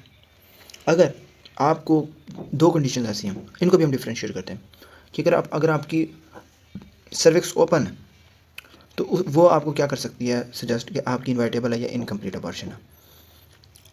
फिर कहता है retained product with bleeding pain point to incomplete abortion, यानी कि अगर जो प्रोडक्ट्स हैं वो भी कम्प्लीटली रिटेन नहीं हुए, आपको नहीं मिले और कुछ जो से वो अंदर हैं और अभी भी ब्लीडिंग और पेन हो रहा है, तो इसका क्या मतलब है इनकम्प्लीट अबॉर्शन है, सिंपल इज़ दैट कि अभी प्रोडक्ट्स पड़े हैं, स्टिल ब्लीडिंग भी हो रही है, सर्विक्स भी ओपन है, हर चीज़ हो रही है, इसका मतलब इनकम्प्लीट है।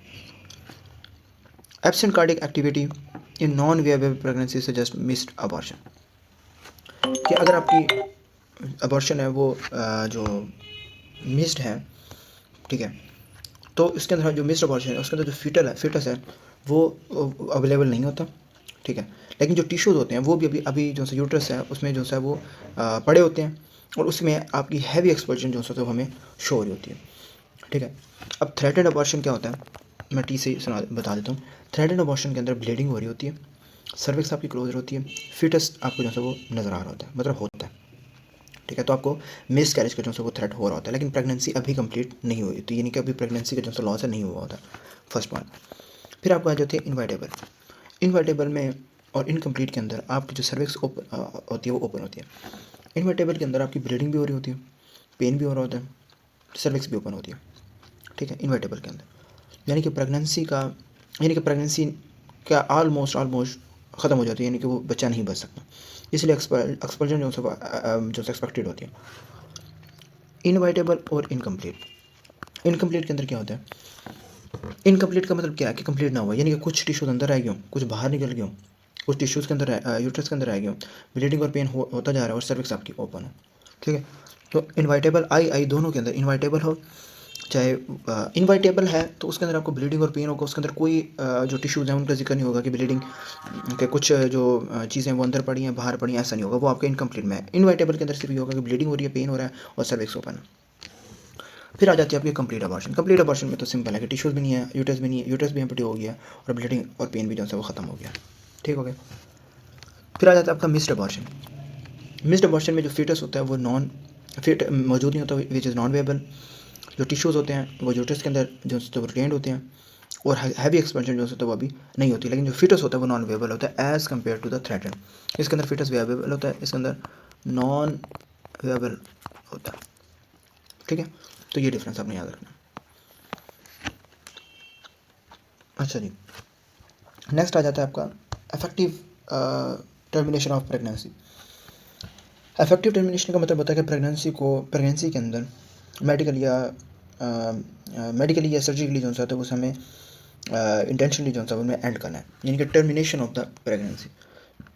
तो उसके अंदर पहले वो कहते हैं early medical abortion commonly use mifepristone followed by misoprostol, यानी कि आपने प्रेगनेंसी को टर्मिनेट करना है, यानी कि हमारे पाकिस्तान में तो ये इलीगल है, ठीक है, लेकिन होता है साउथ अच्छी बात है जिन्होंने अबॉर्शन वगैरह करवाना हो या कुछ भी ऐसा हो, तो अगर अबॉर्शन करवाना है तो हमने दो ड्रग जो है हम यूज़ करते हैं। एक आपकी मीफीप्रिस्टोन जिसे हम फॉलो करते हैं मीजीप्रोस्टोल, ठीक है। तो ये दोनों मिल के जो है वो आपकी प्रेगनेंसी को ख़त्म कर देती हैं, ठीक है। जो आपकी मीफीप्रिस्टोन होती है ये आपकी प्रेगनेंसी को ब्लॉक कर देती है। मीफीप्रिस्टोल आपका यूट्रस होता है और जो यूट्रस है उसको कॉन्ट्रैक्ट करता है ताकि जो प्रेगनेंसी जब ख़त्म होती है तो उसको जो टिश्यूज़ होते हैं उसको एक्सपेल कर सके, ठीक है। तो जो मीजीप्रिस्टोल है ये क्या करती है, जो आपके टिश्यूज़ होते हैं उसे यूट्रस से आउट कर देती है, ठीक है। और मीफीप्रिस्टोन जो होता है वो आपको जो प्रेगनेंसी है उसे ब्लॉक कर देती है। Surgical method need vacuum aspiration and later dilation and evacuation techniques. Counseling must cover gestational age, contraindication, expected bleeding, warning symptoms and follow-up. यानी कि जब भी आप टर्मिनेशन कर रहे हैं तो उससे पहले अपने पेशेंट की काउंसलिंग वगैरह जो सा करनी होती है उन्हें बताया जाता है कि अब ये गेस्टेशनल एज है, इसका मेथड ये होगा, इसकी कॉन्ट्राइंडिकेशन ये होगी, हम ब्लीडिंग एक्सपेक्ट कर रहे हैं, आपको पेन भी होगा, सिम्टम्स वर्सन भी होते हैं, ठीक है ना, ताकि जो पेशेंट है उसको नॉर्मल एक्सपेक्टेड जो है वो ना हो, उसको डेंजर साइंस जो है वो उसमें समझाना होता है कि नॉर्मली भी ये चीज़ हो सकती है लेकिन इसके अंदर डेंजर साइंस भी जो है वो आपको नज़र आ रहे होते हैं, ठीक है। फिर उसके बाद वो कहता है exam often test regime choice complication what to do after the procedure. अब यहाँ पे देखें वो कहता है mifepristone blocks progesterone cause uterine construction, very important part. Vacuum aspiration is commonly for early surgical abortion. Heavy bleeding, fever, severe pain after abortion suggest complications. RH negative patient may require anti-D. Failure to expel, ये आपका hematology का बड़ा पहला page है। Failure to expel tissue suggest incomplete abortion, यानी कि अगर complete वो नहीं कर सके आपने तो वो आपका शो करेगा कि ये कंप्लीट अबॉर्शन है। वो कहता है पेशेंट है उसने चूज़ किया early medical termination, receive progesterone antagonist followed by prostaglandin. अब यानी कि मेडिसिन से जो है वो अबॉर्शन हो रहा है, उसने मीफीप्रोस्टोन को जो है वो यूज़ किया और मीफीप्रोस्टोन को यूज़ किया, फॉलोड बाय प्रोस्टाग्लैंडिन्स यानी कि मीजीप्रोस्टोल, यानी कि दोनों मेडिसिन को यूज़ किया, मीफीप्रोस्टोन फॉलोड बाय मीजीप्रोस्टोल। तो वो क्या है, कौन सी दोनों ड्रग्स हो सकती हैं, तो आपने बताना इट इज़ मीफीप्रोस्टोन और मीफीप्रोस्टोन और मीजोप्रोस्टोल। Women after abortion has persistent bleeding, retain products on ultrasound, MCQs diagnosis and, यानी कि आपने उसका जो मैनेजमेंट है उसको वो करना है कि अगर जो पेशेंट है, अगर अबॉर्शन उसने करवाया और फिर भी persistent ब्लीडिंग हो रही है और प्रोडक्ट भी रिटेन हुए हैं ऑन अल्ट्रासाउंड, रिटेन प्रोडक्ट्स हमने देखे हैं, तो उसका क्या मतलब है, simple it is a incomplete abortion, क्योंकि आपके रिटेन प्रोडक्ट्स जो हो सकते हैं वो आपके अभी तक पड़े हैं। ठीक है, फिर उसके बाद कहता है कि अबॉर्शन की कॉम्प्लिकेशंस क्या हो सकती हैं। अब कॉम्प्लिकेशन में आपको हेमरेज देखने को मिल सकता है, इन्फेक्शन हो सकता है, retained product, uterine perforation and cervical trauma, ये सारी चीज़ें आपने खुद एक दफ़ा देख लेनी। हाँ, इससे जो सा आता है वो भी आपका क्वेश्चन आ सकता है कि हैवी जो सा वो आपको जो सा वो वॉमिटिंग जो सा वो आपको देखने को मिल रही हो, हाइपरमेसिस जो सा ग्रेविडा। काफ़ी जो सा वो इसके ऊपर मीम्स भी बनी हुई हैं कि वो HOD के सामने जो सा वो हैवी ब्लीडिंग को जो सा वो मैंने हाइपरमेसिस ग्रेविडम बोल दिया, तो अब वो राउंड जो सा करवाने की खुद बातें कर रहे हैं। खैर, हाइपरमेसिस ग्रेविडम जो होता है वो सीवियर नाउजिया और वॉमिटिंग होती है in pregnancy leading to dehydration, weight loss and ketonuria. यानी कि जब मदर प्रेग्नेंट होते हैं ना, तो आपको पता है कि हार्मोनल एक्सचेंज की वजह से, ठीक है, हार्मोनल चेंजेस, हार्मोनल्स बढ़ने और डिमांड की वजह से आपको नाउजिया और वॉमिटिंग होती है। ठीक है, तो जो पेशेंट है उसमें dehydration, weight loss, metabolic disturbance, आपको पता है कि वॉमिटिंग की वजह से आपको हाइपोक्लोराइडिया मेटाबॉलिक जो है वो अल्कलोसिस जो है वो देखने को मिल सकती है। ठीक है, तो पेशेंट जो होता है वो इतनी वॉमिटिंग कर रहा होता है कि उसे जो है वो वाटर और जो है वो न्यूट्रिशन उसको जो है वो मेंटेन करना मुश्किल हो जाता है। ठीक है, it is more than ordinary morning sickness. Morning sickness से क्या मुराद है कि नॉर्मली नोज़िया वॉमिटिंग में पेशेंट जो होता है वो थोड़ा बहुत जो होता है वो खाता पीता है और इसमें कोई डिहाइड्रेशन नहीं होती। नॉर्मली जैसे अगर हमने कुछ खाया और हमें वॉमिट आ गया तो उसके बाद हमने पानी शानी पिया, हमने हमारी डिहाइड्रेशन हमारी मेंटेन हो चुकी है, उसमें परसिस्टेंट वॉमिटिंग नहीं होती, वेट लॉस नहीं होता, डिहाइड्रेशन। लेकिन हाइपरएमेसिस ग्रेविडम में इतनी वॉमिटिंग बंदा कर लेता है कि उसका जो वेट है वो लॉस हो जाता है। It is often associated with high HCG status such as multiple pregnancy और मोलर प्रेगनेंसी। यानी कि जो हाइपरएमेसिस का रिलेशन होता है वो आपकी हाई HCG के साथ होता है, डिमांड ज़्यादा होती है, अगर मल्टीपल प्रेगनेंसी हो या मोलर प्रेगनेंसी हो। ठीक है, क्योंकि जो HCG का लेवल अगर ज़्यादा हो तो उसकी वजह से आपको नोज़िया और वॉमिटिंग भी ज़्यादा होता है। ठीक है, इसलिए जो कॉम्प्लिकेशन होती है उसमें इलेक्ट्रोलाइट इम्बैलेंस हो, थायमिन की जो है वो डेफिशिएंसी होना देख सकते हैं। आइदर सिर्फ ये नहीं है कि इलेक्ट्रोलाइट इम्बैलेंस हो, उसमें डिहाइड्रेशन है, वेट लॉस है, केटोन्यूरिया है, थायमिन की डेफिशिएंसी है, वो आप सारी चीज़ें जो सब आपको देखने को मिल रही होती हैं। अब ट्रीटमेंट में हमने फ्लूइड वगैरह देना होता है, एंटीबायोटिक्स देने होते हैं, न्यूट्रिशन सपोर्ट करनी होती है और मेटाबॉलिक प्रॉब्लम्स को ठीक करना होता है। फिर वो कहते हैं फर्स्ट ट्राइमेस्टर पेशेंट है, वो आया, उसका परसिस्टेंट वॉमिटिंग है, ऑर्थोस्टेसिस है, कोटिन्यूरिया है, वेट लॉस है, तो उससे क्या हो सकता है, it is a hyperemesis gravida, persistent vomiting. Pregnant women have severe vomiting receive dextrose before vitamins and develop neurological symptoms. Question is attached thiamine deficiency prevention. यानी कि अगर आप थायमीन दे रहे हैं बिफोर डेक्सट्रोज, क्योंकि आपको प्रोलॉन्ग वॉमिटिंग के अंदर आपको थायमीन की डेफिशिएंसी होती है, तो अगर आप डेक्सट्रोज जो है वो दे देंगे तो उससे और अगर थायमीन ना दें तो उसकी वजह से न्यूरोलॉजिकल जो है वो प्रॉब्लम्स है वो हो सकती है। तो इसलिए आपने जो है वो फर्स्ट ऑफ ऑल थायमीन को जो है वो देना होता है। ठीक है, तो ग्लूकोज से पहले आपने थायमीन देना होता है ताकि उसकी वो ठीक हो, उसके बाद आपको जो है आप बेशक जो है वो टेस्ट होते हैं, क्योंकि अगर आप फ्लूइड वगैरह दे चुके हैं तो इट्स ओके। ठीक है, फिर आपका आ जाता है diabetes in pregnancy. Diabetes in pregnancy में भी प्री गैस्ट्रेशन और गैस्ट्रेशन। प्री गैस्ट्रेशन का क्या मतलब है कि उससे प्रेगनेंसी होने से पहले भी थी, ठीक है, और उसके बाद भी है। ठीक है, तो poor glucose control, increase maternal fetal complication include miscarriage, congenital anomalies, macrosomia, neonatal hypoglycaemia and shoulder dystocia. अब प्रेगनेंसी में डायबिटीज़ हो या पहले से हो या प्रेगनेंसी के दौरान हो, उनके टर्म्स को जो है हमने देखना होता है। अब अगर शुगर जो है वो आपके सही तरीके से कंट्रोल ना हो तो आपको पता है वो आपके बेबी के अंदर जो है तो वो आपकी प्लेसेंटा क्रॉस कर चली जाती है, ग्लूकोज जो है वो आपकी प्लेसेंटा क्रॉस कर जाती है, इंसुलिन नहीं कर पाती। इस वजह से जो फीटल है, मतलब फीटस है, उसके अंदर जो आपको मिसकैरेज होने के chances, anomalies, macrosomia, neonatal hypoglycaemia, shoulder dystocia के चांसेस ज़्यादा होते हैं। ठीक है ना, अब फीटस जो होता है उसका जो पेंक्रियाज होता है वो इंसुलिन ज़्यादा बनाता है। तो इंसुलिन जो होता है वो फीटल ग्रोथ के ज़रिए जो है वो ड्राइव करता है। जो सा बेबी है तो वो अनयूजली जो होता है वो जो है वो बड़ा हो सकता है। अब नॉर्मली आपको ये जो सिम्टम्स है वो आपको देखने को मिल रहे होते हैं, ठीक है। फिर वो कहता है कि इसके अंदर जो ग्लूकोज होती है वो आपकी प्लेसेंटा क्रॉस करती है, जो फीटस की ग्लूकोज है वो बढ़ती चली जाती है और जो फीटस इंसुलिन है वो ज़्यादा फिर बनाना स्टार्ट करती है, जिसकी वजह से जो इंसुलिन ग्रोथ है वो फिर बढ़ती है और बेबी जो होता है वो मैक्रोस्मिया की तरफ जो चला जाता है, उसका जो ग्रोथ है वो आपकी बढ़ जाती है। फिर वो कहता है कंजेंटल जो मालफॉर्मेशंस हैं जितनी वजह है ये आपकी जो प्री गेस्टेशनल डायबिटीज़ में होती हैं कंजेंटल मालफॉर्मेशन।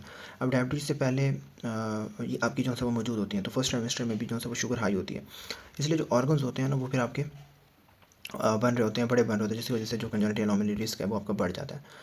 अब न्यूनेटल हाइपोग्लाइसीमिया क्यों होती है, यहाँ पे लिखा हुआ है न्यूनेटल हाइपोग्लाइसीमिया, क्योंकि प्रेगनेंसी के अंदर जो बेबी है उसके अंदर हाई ग्लूकोज होता है।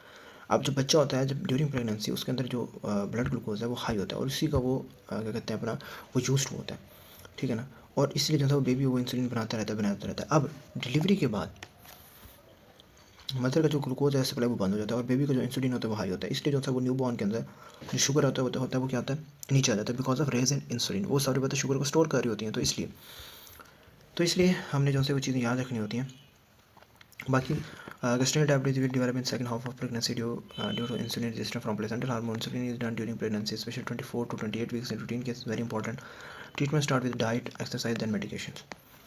फिर वो कहता है obese 28 week pregnant woman है, abnormal glucose screening है, later deliveries large infant with neonatal hypoglycemia, तो वो gestational diabetes को जो है वो जिक्र करती है कि ड्यूरिंग जो डायबिटीज़ है जो हुआ है उसको हुआ है 28 वीक्स का कराया।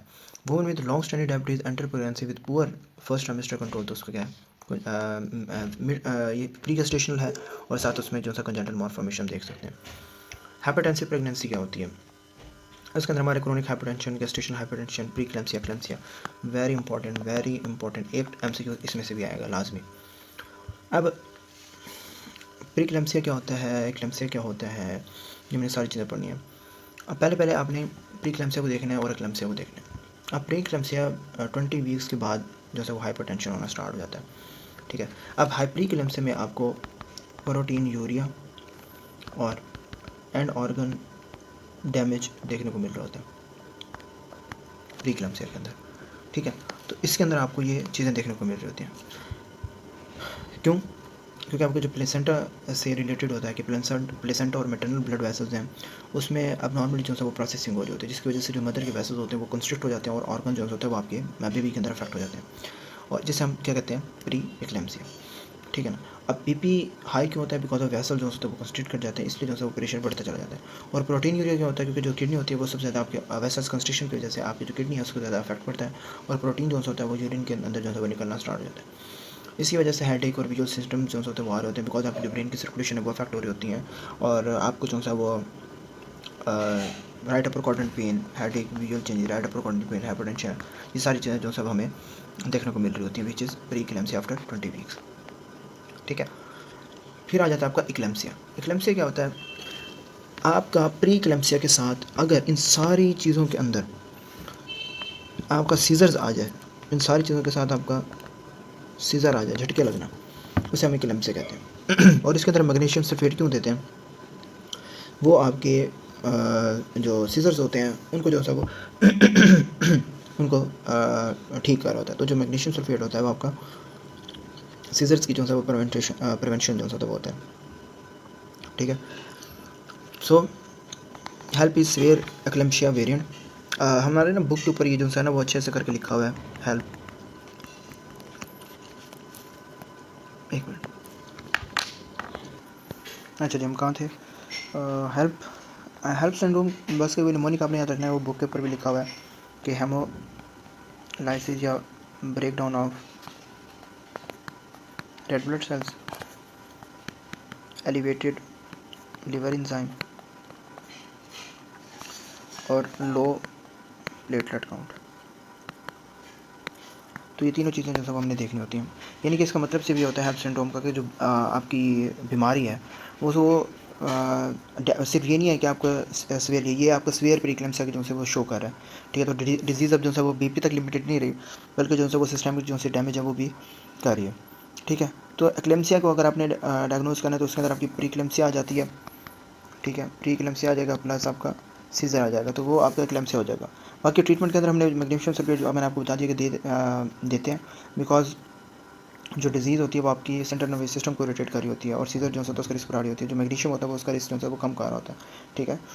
और बाद में जो है वो हमने जो है वो डिलीवरी करवानी होती है, ठीक है, क्योंकि प्लेसेंटल डिजीज़ को जो है वो आपके ड्राइव करता है। जब तक आपको जो प्लेसेंटा मौजूद होता है उससे आपकी जो डिजीज़ है वो बढ़ती जाती है और वर्सन होती रहती है।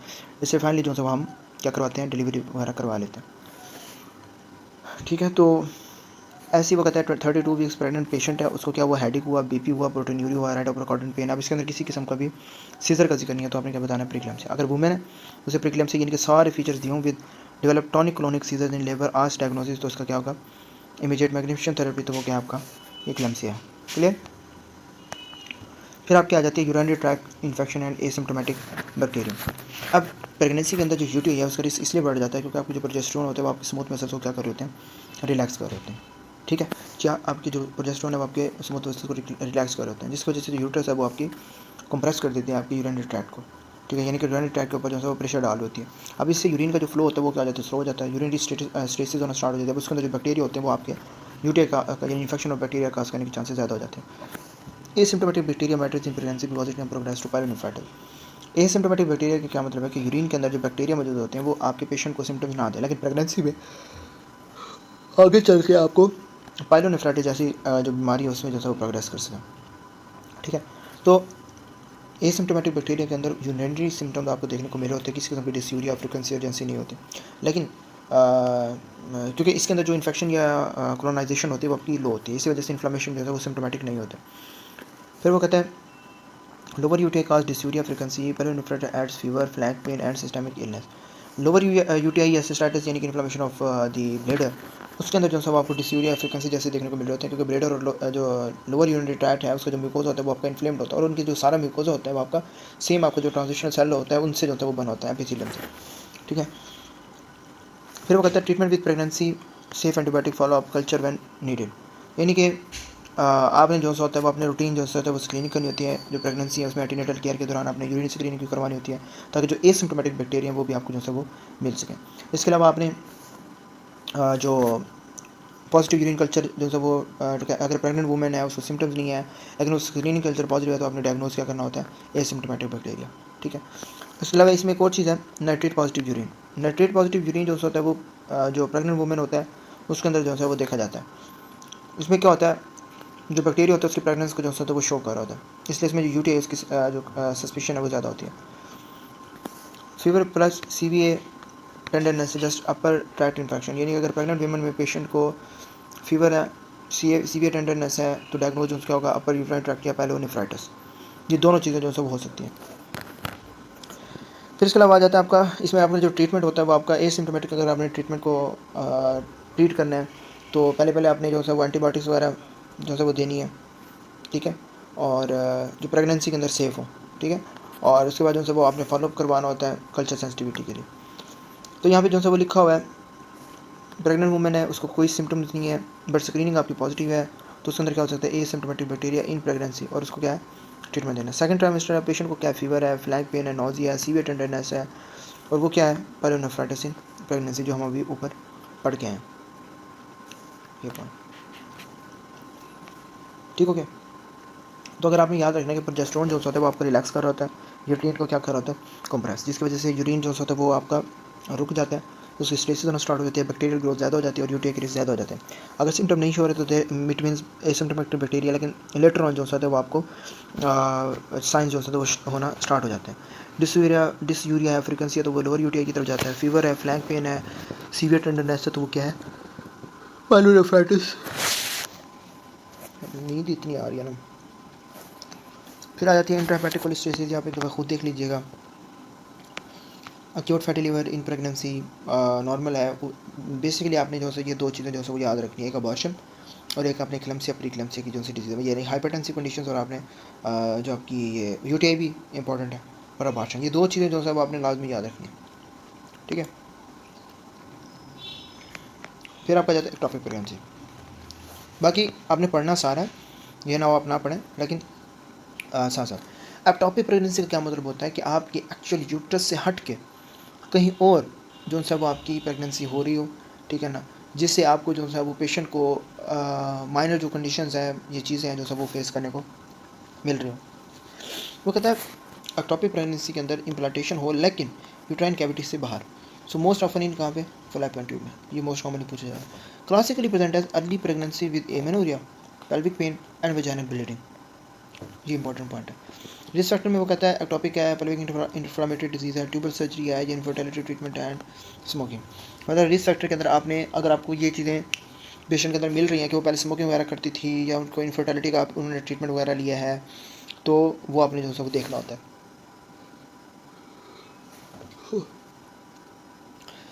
डायग्नोसिस के अंदर आपने जो सा वो serial SCG plus transvaginal ultrasound करवाना होता है। अगर रप्चर हो जाए तो एमरजेंसी कंडीशन जिसमें शॉक होने के जो है वो चांसेस हो सकते हैं। तो pain, bleeding, positive pregnancy race with classic trend, और इसके अंदर पेल्विक पेन जो सा आता है वो आपने लाजमी जो सा होता है वो देखना होता है। No intrauterine pregnancy above discriminatory hCG zone rises slowly जो सा होता है उसके अंदर एससीजी का लेवल बढ़ रहा हो। अगर हाई हो तो क्या वो मोरल प्रेगनेंसी होता है या मल्टीपल गेस्टेशन होता है, इसके अंदर क्या आपका slowly. Adnexal mass is common ultrasound include shoulder TPA or syncope suggest rupture and methotrexate is usually only in selected stable patient. अब यहाँ पे देखें 7 week pregnant patient has unilateral pelvic pain, spotting, empty uterus on vaginal skin despite positive SCG, तो वो क्या आपका ectopic, और करवा क्या रहे हैं ultrasound. Women with non ectopic suddenly develop severe abdominal pain, hypotension, shoulder pain and ask about ruptured ectopic pregnancy. मुझे नहीं लगता इन 2 पॉइंट्स के अलावा भी कुछ और टॉपिक्स के अंदर हो सकता है, ठीक है। बाकी ट्रोफोब्लास्टिक डिजीज़ को देख लीजिएगा, antepartum haemorrhage and abnormal placental देख लीजिएगा कि एंटी पार्टम हेमरेज का मतलब क्या होता है कि bleeding from the genital tract after mid pregnancy and before pregnancy. Important cases के अंदर क्या आ जाएगा, प्लेसेंटा प्रीविया, प्लेसेंटा प्रेशन, वैसा प्रीविया, लोकल सेरेकलियम। अब ना इसके अंदर ये चीज़ें जैसे पूछी जाती हैं कि प्लेसेंटा प्रीविया क्या होता है, प्लेसेंटा वैसा रेक्टा क्या होता है, वैसा प्रीविया जो होता है ये क्या होता है। अब ये मैं आपको ये लिखा है, painless bright bleeding is equal to placenta praevia until proven. Painless bright bleeding, painless bleeding with 10 standard uterus is placenta abruption. Do ultrasound before digital exam in suspected praevia, prior C-section risk of previa and accreta, fetal distress can occur in abruption or vasa previa। अब यहाँ पे उसने लिखा हुआ है कि third semester की patient है, has recurrent painless vaginal bleeding, यानी कि तीसरे लास्ट जो सा है वो सेमेस्टर है उसका चल रहा है, ट्राइमेस्टर चल रहा है, और उसको दोबारा जो सा वो पेन हो रहा है वेजाइना में, और सॉफ्ट नॉन टेंडर यूट्रस है, तो हम क्या करेंगे, it is a placenta previa. तो next hypertensive pregnant women develop करती है painful bleeding, rigid tender uterus and fetal distress, वेजिनेट पॉइंट टू प्लेसेंटा एब्रप्शन। अब इसके अंदर आपने ना 3 चीज़ों का आपने लाजमी याद रखना है, एक प्लेसेंटा प्रीविया, एक प्लेसेंटा एब्रप्शन और एक्रीटा स्पेक्ट्रम, ठीक है। प्लेसेंटा प्रीविया के अंदर आपने याद रखने के जो प्लेसेंटा होता है वो यूट्रस की जो है वो नीचे लग जाती है, यानी कि जो इंटरन जो सर्विकल ऑस है उसको जो है वो कवर कर लेती है, ठीक है, यानी कि उसके बहुत ज़्यादा करीब आ जाती है। तो जैसे जैसे जो है वो यूट्राइन सेगमेंट जो है वो स्ट्रेच होता जाता है, वहाँ से जो है वो ब्लीडिंग जो है वो होना स्टार्ट हो जाती है।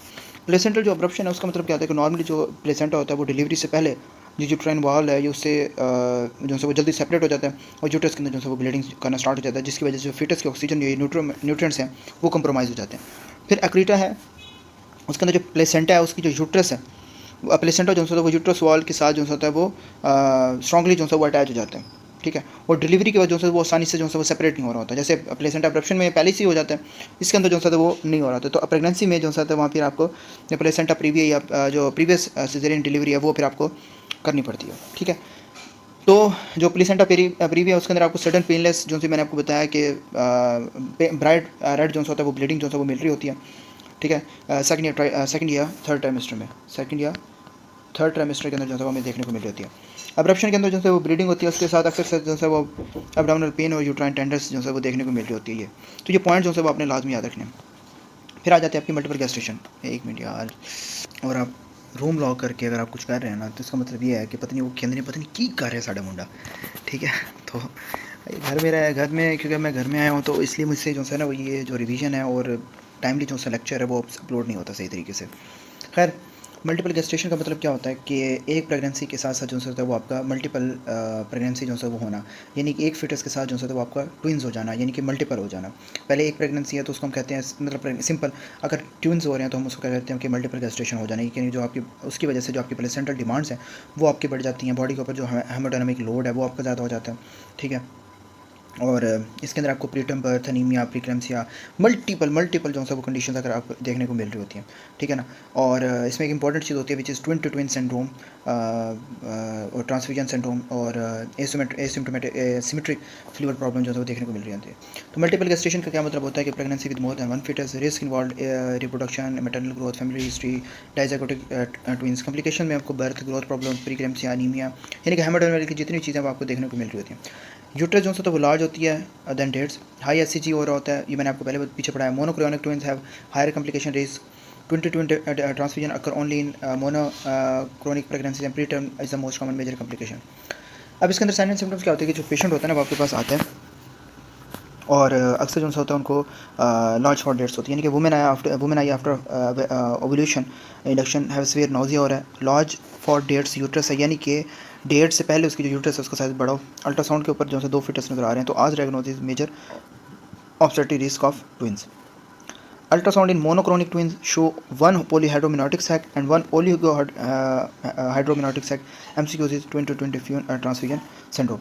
तो जो पेशेंट होता है उसके अंदर ज़्यादा फीटस होता है, ज़्यादा amniotic जो प्लेसेंटल वॉल्यूम है वो जो यूट्रस होती है वो एक्सपेक्ट कर रही होती है, उससे जो है वो साइज जो है वो बढ़ जाता है और उसकी वजह से आपका हार्मोनल की वजह से नोज़िया वगैरह होना भी स्टार्ट हो जाता है।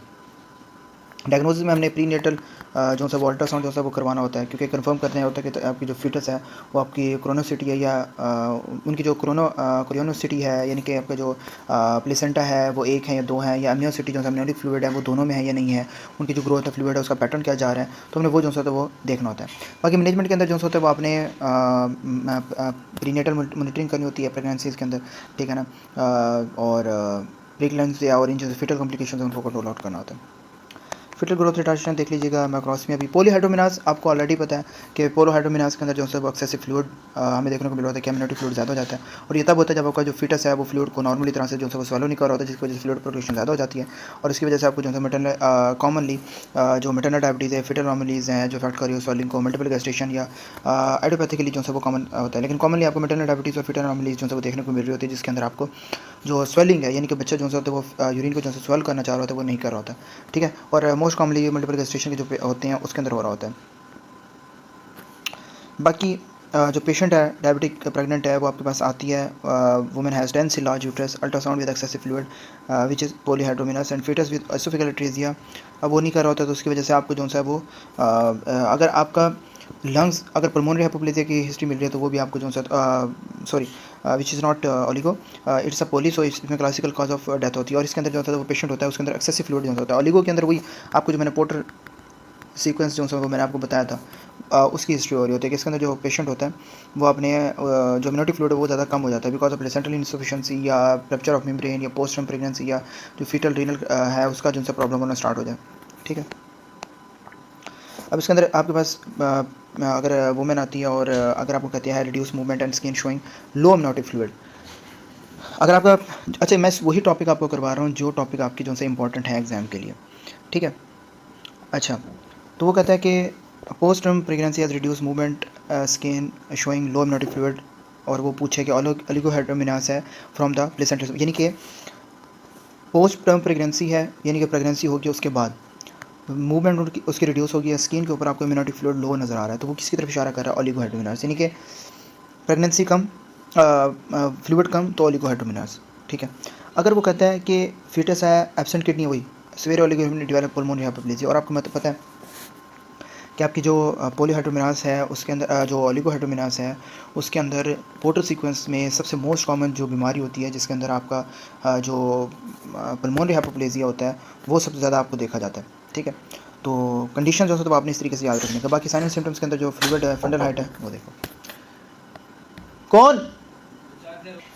ठीक है, बाकी साइन एंड सिम्टम्स में ओलिगोहाइड्रोमिनास के अंदर आपने याद रखना होता है कि आपका फ्लूइड जो है वो कम हो रहा होता है बिकॉज ऑफ फंडल हाइट। ठीक है ना, और इसकी जो उसके अंदर आपकी जो फंडल हाइट थी वो क्या पॉलीहाइड्रोमिनास के अंदर ज़्यादा थी, और इसके अंदर जो फंडल हाइट होगी जो फंडल हाइट होती है वो आपकी क्या होती है, आपकी कम हो जाती है। ठीक है, बाकी फ्लूइड हिस्ट्री आपने देखनी होती है और फिटल मूवमेंट रिड्यूस हो जाती हैं। बाकी जो भी पोर्टल सीक्वेंस में हमने पढ़ा था वो अल्ट्रासाउंड हम करवा रहे होते हैं जिससे कि हम जो फ्लूइड की है वो हम मेजर कर सकें, किडनी और ग्रोथ को जो है असेस कर सकें। बाकी ट्रीटमेंट के अंदर हमने सिर्फ फिटल को मॉनिटर करना होता है। ठीक है, फिर आ जाते हैं आपकी R H immunisation. R H immunisation में क्या होता है कि अगर आपका मदर की जो है वो आर एच नेगेटिव है, ठीक है ना, और वो आर एच पॉजिटिव फीटल को जो है वो और जो बच्चा है उसको क्या आर एच पॉजिटिव है, तो उसकी वजह से जो है वो आर बी सी एक्सपोजर होता है, यानी कि मदर जो है वो क्या बना रही होती है, एंटी डी एंटीबॉडीज़। तो उसके अंदर जो फर्स्ट बेबी होता है वो तो आपका बच्चा निकलता है, लेकिन जो आपका सेकंड बेबी होता है उसके अंदर जो है वो एक्सपोजर होने के चांसेस होते हैं, यानी कि नेक्स्ट प्रेगनेंसी के अंदर जो है वो एंटीबॉडीज़ होती है वो प्लेसेंटा क्रॉस कर जाती हैं और जो फीटल आर बी सीज होते हैं उनको क्या कर देती हैं, डिस्ट्रॉय कर देती हैं। ठीक है, तो antibody can cross placenta later pregnancy and destroy fetal pregnancy, this may lead to the haemolytic disease, anaemia, hydrops and fetal death. ठीक है, तो इसकी वजह से आपको ये तीनों कंडीशन जो है वो देखने को मिल रही होती है। अब मदर जो है वो यूजुअली एसिम्प्टोमेटिक होती है, तो डैमेज जो होता है वो आपका फिटस को हो रहा होता है। तो जो फीटल एनीमिया यानी कि फीटल का आरबीसी जब वो कम हो जाता है उसके अंदर एनीमिया हो जाता है। सब सीवियर एनीमिया की वजह से जो फीटल हार्ट फेलियर है और एडीमा है वो देखने को मिल जाता है जिसे हम कहते हैं हाइड्रोप्सिस, और एट द एंड जो है वो फीटल डेथ होती है। इसके अलावा हेमोलाइसिस की वजह से जो पेशेंट है उसके अंदर जो बच्चे हैं उसके अंदर हमें न्यूनेटल जॉन्डिस भी देखने को मिल रहा होता है। ठीक है, बहरहाल डायग्नोज के अंदर आपने इनडायरेक्ट कॉम टेस्ट जो होता है वो हमने करवाना होता है ताकि जो मैटरनल डायबिटीज़ है वो हम मैटरनल एंटीबॉडीज़ है वो हमें चेक कर सकें। आर एच टाइपिंग करवानी होती है, यानी कि मदर का जो स्टेटस है वो देखना होता है, या फीटल असेसमेंट हमने करनी होती है कि अगर मदर सेंसिटाइज हो तो हम उनसे फीटस की जो है वो असेसमेंट हम कर सकते हैं। ट्रीटमेंट होता है कि हमने प्रिवेंशन देनी होती है, यानी कि एंटी इम्यूनोग्लोबिन जो होते हैं वो देने होते हैं, और सेंसिटाइज करने के बाद या रूटीन एंटीनेटल टाइमिंग जो होती है उसके बाद देने होते हैं। ठीक है, अच्छा जी, नेक्स्ट आ जाता है आपका एंटीपार्टम। ये आप देख लीजिएगा, normal delivery, labour and delivery, ये इंपॉर्टेंट है। फर्स्ट लेबर कब से कब तक होती है, सेकंड लेबर होती है ऑक्सीटोसिन हमने जो है वो कब देना होता है। अब term primary gravida has regular contraction every 3 minutes with progressive dilation and descent as feature is a normal labor. Women है with spontaneous term labor, reassuring fetal health, dressing and cephalic presentation is a normal vaginal delivery. अब labour में divided होता है first, second and third stages के अंदर। ठीक है, तो फर्स्ट स्टेज क्या है, onset of tube labour to full cervical dilation, मतलब 10 सेंटीमीटर तक। सेकंड स्टेज के अंदर क्या है कि फुल डायलेशन ये आपका ना 6 तक होता है, फिर 6 से आपका 10 to the delivery of the baby, और थर्ड स्टेज में आपका डिलीवरी ऑफ जो प्लेसेंट है वो हो जाता है। फिर आपको कहता है कि true labour means regular contraception plus cervical changes, latent and active phase become first stage. आपका जो फर्स्ट लेबर होता है ना उसके अंदर आपकी दो स्टेजेस आती हैं, एक लेटेंट होती है और एक्टिव होती है, और दोनों जो है वो आपके फर्स्ट स्टेज के अंदर होती है। सेकंड स्टेज बिगन है 10 centimetre dilation, third stage ends with placental expulsion, यानी कि आपको सारा जो चीज़ होती है वो निकाल देते हैं। ठीक है, बाकी जो पेशेंट है is fully dilated and push rectal head descending, तो ये आपकी क्या सेकंड स्टेज है। Women with contraction but no cervical changes is contrasted with one whose cervix is dilating, it is a true labor। यानी कि बात ये होती है कि आपने जो है वो चीज़ों को असेस करना होता है कि आपका डायलेशन है वो कहाँ तक हो चुकी है, 0 to 1 सेंटीमीटर, 4 सेंटीमीटर, 6 सेंटीमीटर तक है, 6 से 10 है, 10 से फिर उसकी सेकंड स्टेज स्टार्ट हो जाती है, सेकंड स्टेज तक जो स्टार्ट होती है डिलीवरी तक, डिलीवरी के बाद जो है थर्ड स्टेज में प्लेसेंटा निकालना होता है। बाकी एग्जामिनेशन एक दफ़ा खुद देख लीजिएगा, fetal heart monitoring, analgesic anaesthesia, indication of C-section, pre term labour, ये मैंने अभी आपको ऊपर सारा पढ़ा दिया। रप्चर ऑफ मेम्ब्रेन इंपॉर्टेंट है। रप्चर ऑफ मेम्ब्रेन में क्या होता है कि loss of amniotic fluid from the sac surrounding the fetus, it may occur at the before the term of labour. अब जब भी पेशेंट मेम्ब्रेन जो होता है वो रप्चर होती है तो उसकी वजह से हमें सडन जो होता है वो आपको ब्लड जो होता है वो उसका गश नज़र आता है। ठीक है ना, और आपको परसिस्टेंटली जो होता है वो आपको जो लीक है उसकी जो है वो हिस्ट्री नज़र आ रही होती है, यानी कि आपको जो ब्लड है वो जो सब आपको लीक नज़र आ रहा होता है, या फ्लूइड जो है वो लीक नज़र आ रहा होता है। ठीक है ना, तो अम्यूनोटिक फ्लूइड है वो आपकी वजह से लीक होता रहता है बिफोर द लेबर स्टार्ट। ठीक है, तो अगर ये 30 वीक से पहले हो तो प्री टर्म, यानी कि दो कंडीशन है ना, अगर आपका प्री टर्म है, प्री रप्चर ऑफ मेम्ब्रेन, तो कब है आपका लेस देन 37 वीक्स। ठीक है ना, अब अगर ये रैप्चर हो जाए तो उसकी वजह से इन्फेक्शन होने के चांसेस ज़्यादा हो सकते हैं, बिल्कुल हो सकते हैं, और एसेंडिक बैक्टीरिया जो होता है वो आपका यूट्रस तक जा सकता है।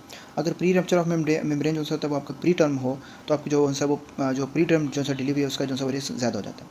इसलिए सडन साइन एंड सिम्टम्स में क्या होता है, सडन गश और परसिस्टेंट वाटर लीकिंग, यानी कि आपको क्लियर फ्लूइड जो होता है वो अम्नियोटिक फ्लूइड के फटने की वजह से फ्लूइड जो होता है वो दिखाई दे रहा होता है। वाटर लीकिंग यानी कि आपको परसिस्टेंटली पानी tip tip tip tip tip tip ऐसे जो है वो करता नजर आता है, मतलब बार बार जो है वो निकलता रहता है। Nitrazine, Phoenix trial clue are commonly tested. Avoid unnecessary digital vaginal examination.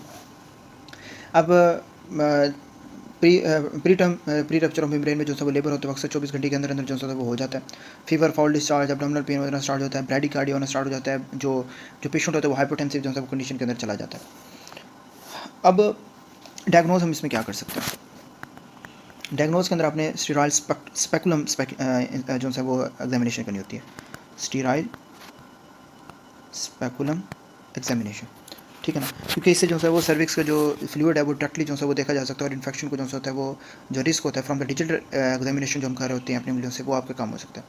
बाकी इसके अंदर डिजिटल वैजिनल एग्जामिनेशन भी कर सकते हैं, लेकिन वो हम अवॉइड करते हैं ताकि इन्फेक्शन हो, बट इट कुड बी, ठीक है। और ट्रीटमेंट के अंदर जो है अगर 34 वीक्स या उससे ज़्यादा हो तो हमने जो है वो डिलीवरी करवा देनी होती है, ठीक है, ताकि इन्फेक्शन का रिस्क ना बढ़ जाए। अगर 34 वीक्स से कम हो तो जो अगर लंग्स में जो हो तो उसके अंदर हमें हॉस्पिटलाइज कर देते हैं और क्लोज मॉनिटरिंग करनी होती है। बाकी इसके अंदर हमने कॉर्टिकोस्टीरॉइड्स, एंटीबायोटिक्स, मैग्नीशियम सल्फेट, ठीक है, और ताकि जो है आपको फीटल है वो कंप्रोमाइज़ ना हो या इन्फेक्शन वगैरह ना हो। बाकी वुमेन है, near term sudden gush of clear fluid, ongoing leakage, stem exam में पूछे जाते हैं डायग्नोसिस या कन्फर्मेशन ऑफ रप्चर्ड मेम्ब्रेन। अपने 32 वीक्स पेशेंट है, मेम्ब्रेन उसके रप्चर हो गई है, उसको साथ साथ फीवर है एंड इंट्रामिनोटिक फ्लूइड जो होता है वो इन्फेक्शन है, तो need for delivery. Shoulder dystocia के अंदर आपने सिर्फ इतना याद रखना है, the fetal shoulder fails to deliver after the head and it is the obstructive emergency. ये एक ऑब्स्ट्रक्टिव इमरजेंसी होती है जिसके अंदर आपको जो फिटल मैक्रोस्मी है वो आपको देखने को मिल रहा होता है। हमने जो अभी अपनी डायबिटीज़ एंड प्रेगनेंसी जो है उसके अंदर पढ़ो। एक चीज़ याद रखनी है कि टर्टल साइल इज़ द क्लासिकल, जिस तरह वो नहीं होता आपका क्या कहते हैं अपना टोटाइज जोन से होता है, वो आपका जिस तरह साइन क्रिएट कर वो कर रहा होता है कि सर आपका अंदर होता है, अंदर की तरफ, ठीक है ना, उसकी जैसे बाहर निकला होता है और आपके शोल्डर बाहर निकल रहे होते हैं, जैसे मुंह बाहर निकला होता है बाकी शोल्डर बाहर निकल रहे थे, उसे कहते हैं आपका टर्टल साइन। तो ये टर्टल साइन आपने जो सा होता है वो आपने याद रखना होता है आपका शोल्डर डिस्ट्रोशिया के अंदर। मैक्रोस में ये डायबिटीज जो हम ऊपर पढ़ के हैं, ब्रैकियल प्लेक्सिस इंजरीज, क्योंकि आपका सारे शोल्डर यहाँ पे कॉम्प्रोमाइज़ हो रहा है तो उसकी वजह से ब्रैकियल प्लेक्सिस इंजरी जो होने को मिल रही होती है। मैक रॉबर्ट्स मैनुअर इस कॉमनली टेस्टेड पर वो ना आपकी जो क्या कहते हैं अपना, एक दफ़ा आप वीडियो भी देख लीजिएगा यूट्यूब के अंदर, वो आपके शोल्डर को जो होता है वो आपको रीलोकेट जो होता है वो कर रहे होते हैं। Don't pull hard on a fetal head, ये वो करना होता है। अच्छा, एपियोस्टोमी ये भी इंपॉर्टेंट है। एपियोस्टोमी के अंदर क्या होता है कि अगर बच्चे का जो हेड है वो बड़ा है, ठीक है ना, और हमने जो सा होता है वो आपने कट देना है, ठीक है ना, मतलब सर्जिकल इंसिजन आपने करनी है ताकि जो सा हेड है वो प्रॉपरली तरीके से जो सा तो वो हम एग्जिट जो सा तो वो हम कर सकें, तो उसे हम कहते हैं एपियोस्टोमी। यानी कि जो नीचे का जो सा पार्ट होता है वजाना से जो नीचे होता है आपका एरिया, उसको जो सा वो हमने कट करना होता है, यानी कि आपका पेरिनियम में आपने कट देना होता है। तो इस surgical incision in the perineum made during vaginal delivery. तो ये आपकी ना वजाइना और आपकी जो एनस है उसके दरमियान जो सी साइड होती है ना, यहाँ पे आपने जो है वो कट देना होता है, ठीक है, और इतना ज़्यादा भी नहीं होता कि वो टेढ़ी हो जाए, ठीक है ना। तो देना तब होता है जब आप अगर आपका जो वजाइनल ओपनिंग है वो प्रॉपरली तरीके से ना डिलीवर कर पा रही हो तो थोड़ा सा कट दे के आप जो है डिलीवर करवा लें। It's not routinely done, it may consider selectively one more space is required. Complication में आपको पेन, ब्लीडिंग, इन्फेक्शन और सीवियर पेरिनियल एब्सेस जो होता है, टेयर जो है वो देखने को मिल रहा होता है, ठीक है। बाकी साइन सिम्टम में पेशेंट आपको प्रीएनल पेन, ब्लीडिंग, टेंडरनेस या डिस्पेरिंग यूरिया के साथ जो सब आपका प्रेजेंट कर सकता है। अब डायग्नोसिस इसमें कोई आम नहीं होता, बस ये देखा जाता है कि अगर नहीं डिलीवर हो रहा तो हम कर दें। बाकी ट्रीटमेंट के अंदर जो है वो अपने रप्चर वगैरह करना होता है, पेन कंट्रोल करना होता है और अपने इन्फेक्शन से बचाना होता है, हाइजीनिक जो है वो चीज़ें जो है वो रखनी होती हैं।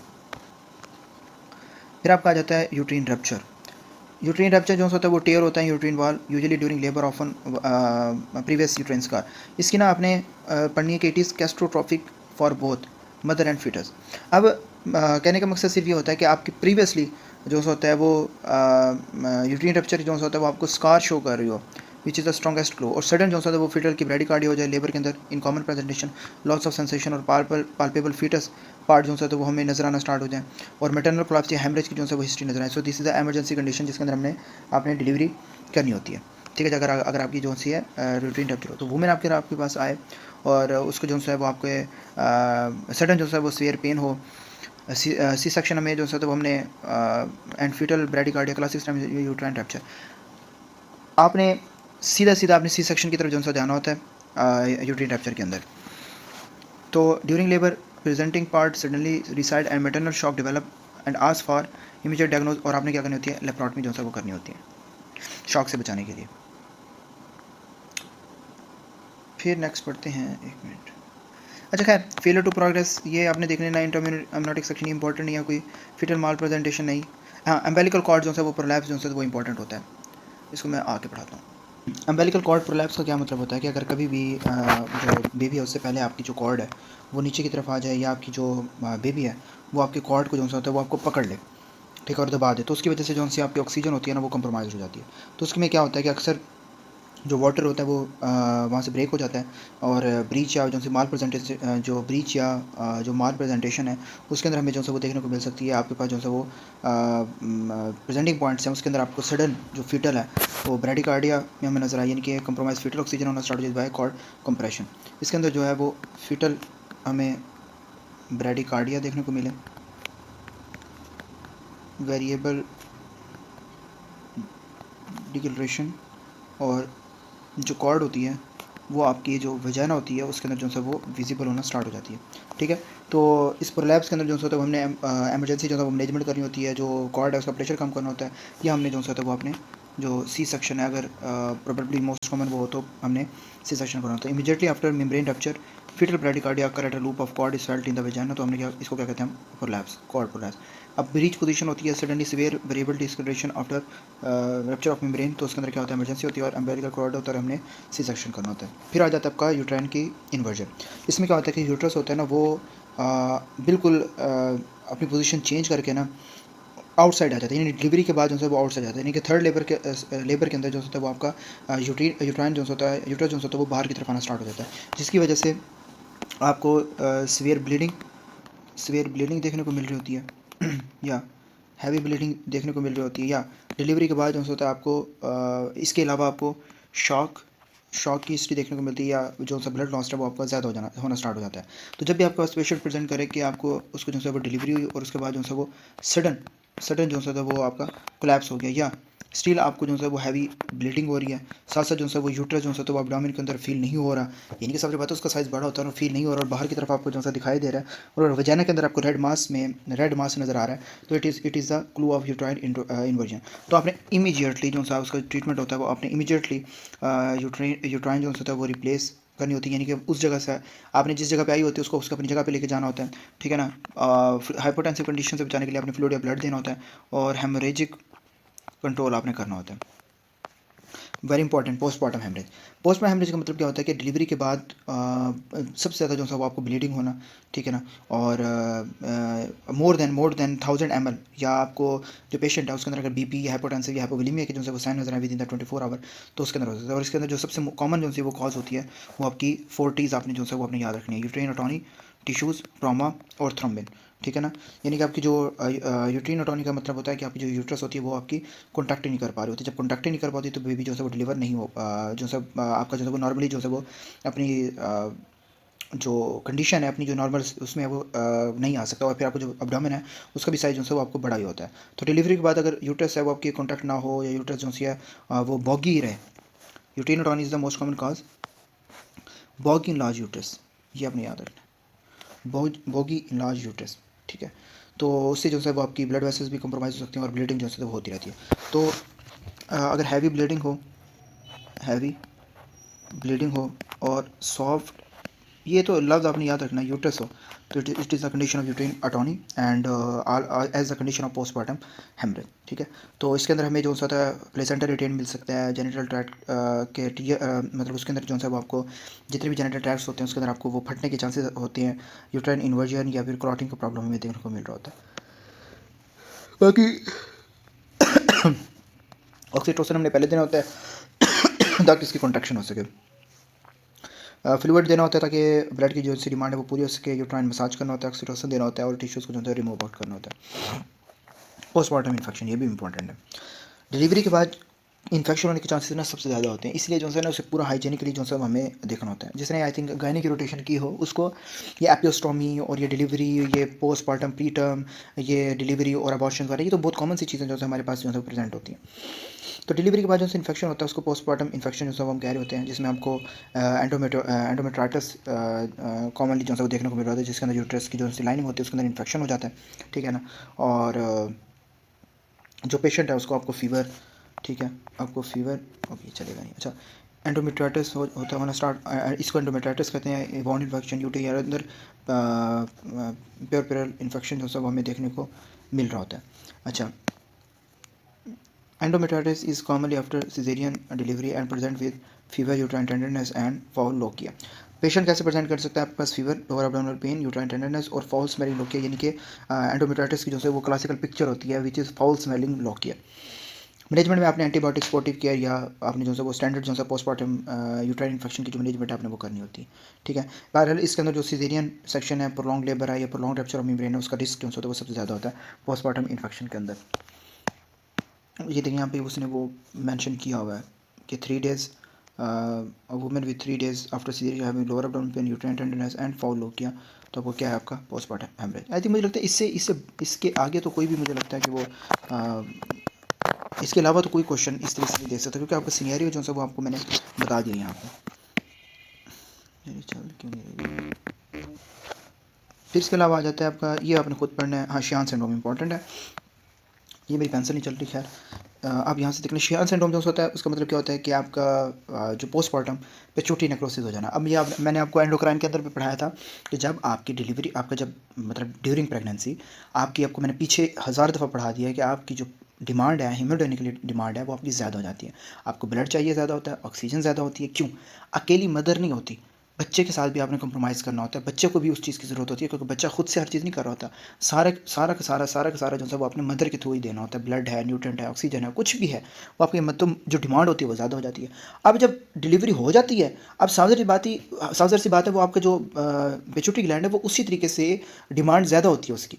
तो जैसे डिलीवरी हो जाती है, ब्लड जो है बॉडी के अंदर कम होता है, वो पोस्टमार्टम हेमरेज की वजह से, यानी कि अगर पोस्टमार्टम सीवियर हेमरेज या हाइपोटेंसिव कंडीशन में वो डिमांड उसको कम मिलती है, जिसकी वजह से जब पिट्यूटरी ग्लैंड को ब्लड नहीं मिलेगा तो वो नेक्रोसिस हो जाएगी, स्कीमिया होना स्टार्ट हो जाएगा। तो पिट्यूटरी को जो है वो ब्लड सप्लाई कम मिल रही होती है और ग्लैंड जो है वो डैमेज होना स्टार्ट हो जाता है, ठीक है। तो लेटरली ऑन जो है हमें एमेनोरिया, फटीग, लो बीपी और हाइपोथायराइड जैसी जो है वो सिम्टम जो है वो देखने को मिल रही है, as well as adrenal insufficiency. और लॉन्ग लाइफ जो है ट्रीटमेंट के अंदर हमने हार्मोन रिप्लेसमेंट थेरेपी जो है वो हमने देनी होती है। क्लियर? बाकी ये नीचे सारा ब्रेस्ट वाला है, ये आपने खुद करना है। जो मैंने जो इंपॉर्टेंट चीज़ें हैं वो मैंने आपको बता दी हैं। मैं आपको फिर यहाँ से बता देता हूँ। चल भाई, मैं आपको यहाँ से बता देता हूँ आपकी जो इंपॉर्टेंट टॉपिक्स हैं। सबसे पहले आपने ये चीज़ें तो लाजमी रखनी है जिसके ऊपर मैंने आपको अच्छे से फोकस करके पढ़ाया, ठीक है। ये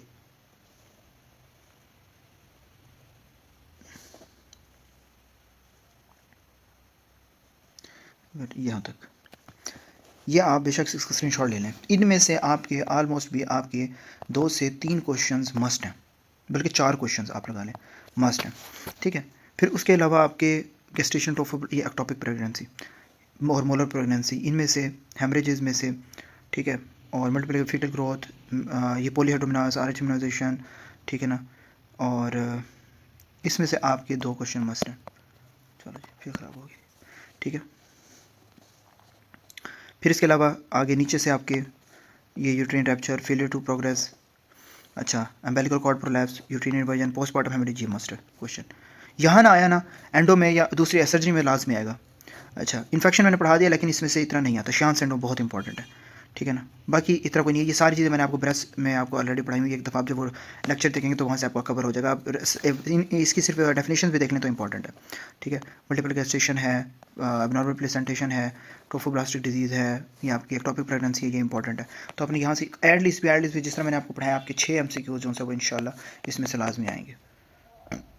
let's go to the go to the gynaecology.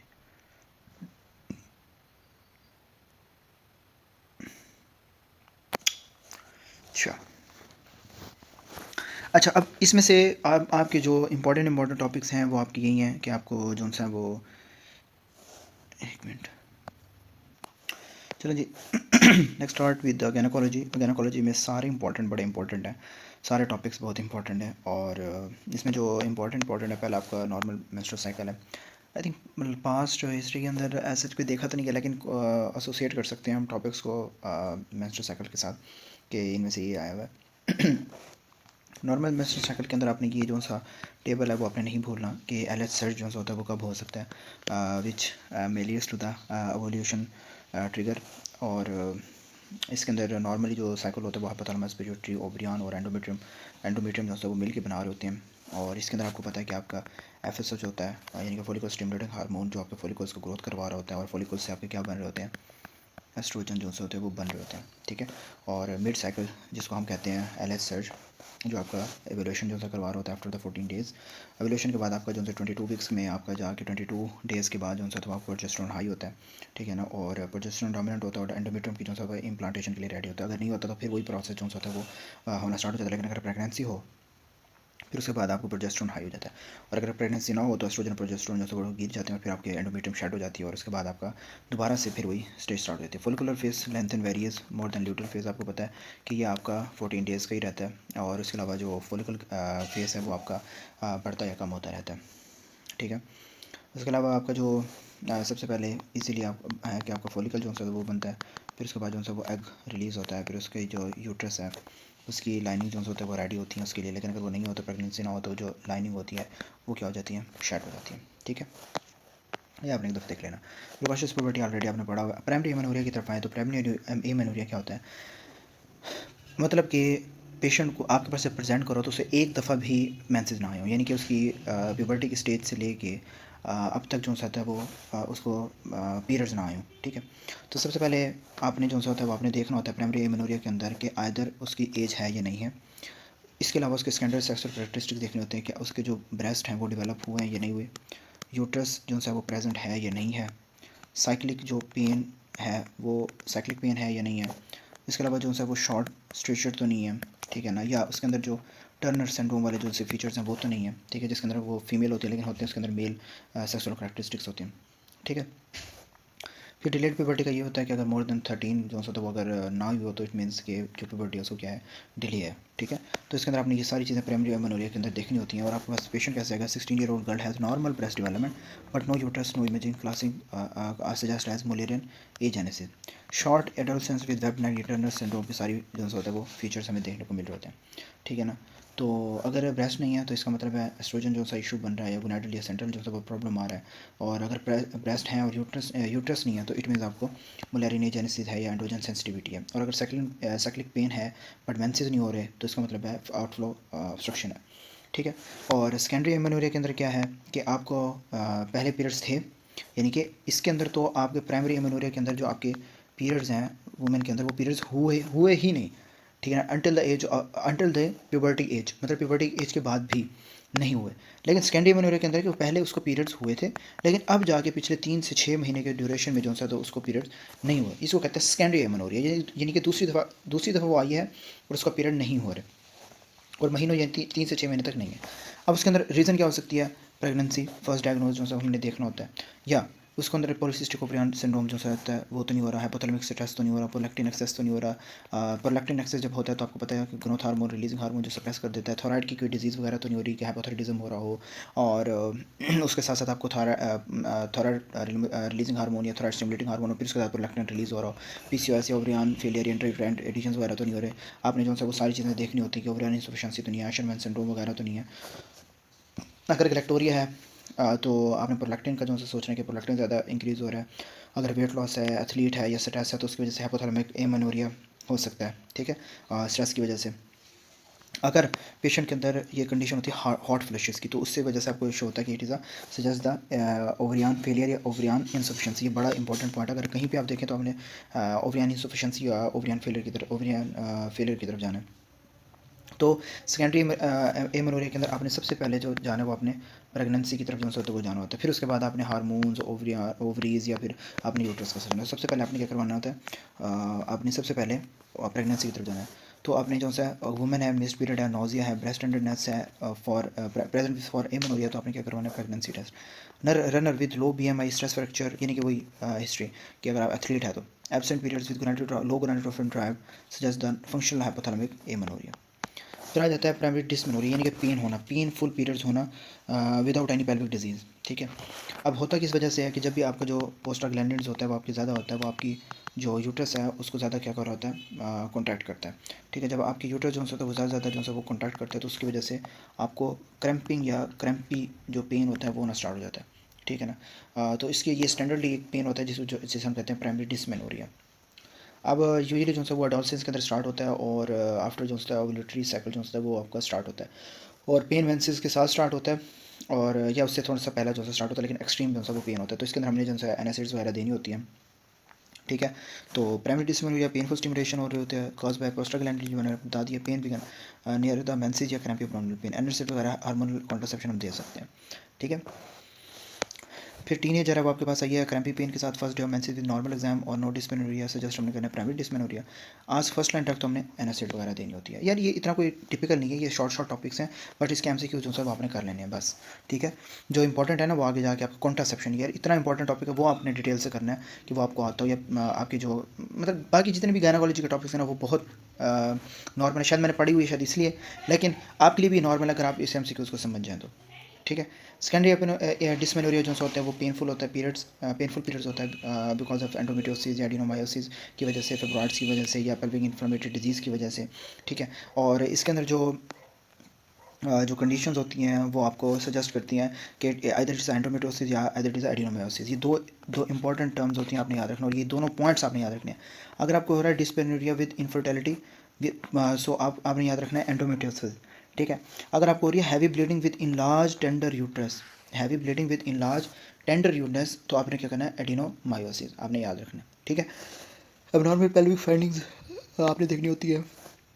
बाकी ओल्डर वुमेन है, अगर आपके पास आती है older women, older age women, उसके अंदर हो सकता है या पेन वो टाइम के साथ साथ जो सा होता है वो आपका वर्स होता जाए, या आपको डिस्पेरिन्यूरिया जो सा मतलब ड्यूरिंग सेक्स आपको पेन हो रहा, इनफर्टिलिटी देखने को मिल रही हो, या एबनॉर्मल पेल्विक पेन आपको देखने को। प्राइमरी में आपको कोई पेल्विक पेन वैसी हिस्ट्री नहीं होती, लेकिन सेकेंडरी के अंदर आपको पेल्विक पेन जो होता है वो हिस्ट्री देखने को मिल रही होती है।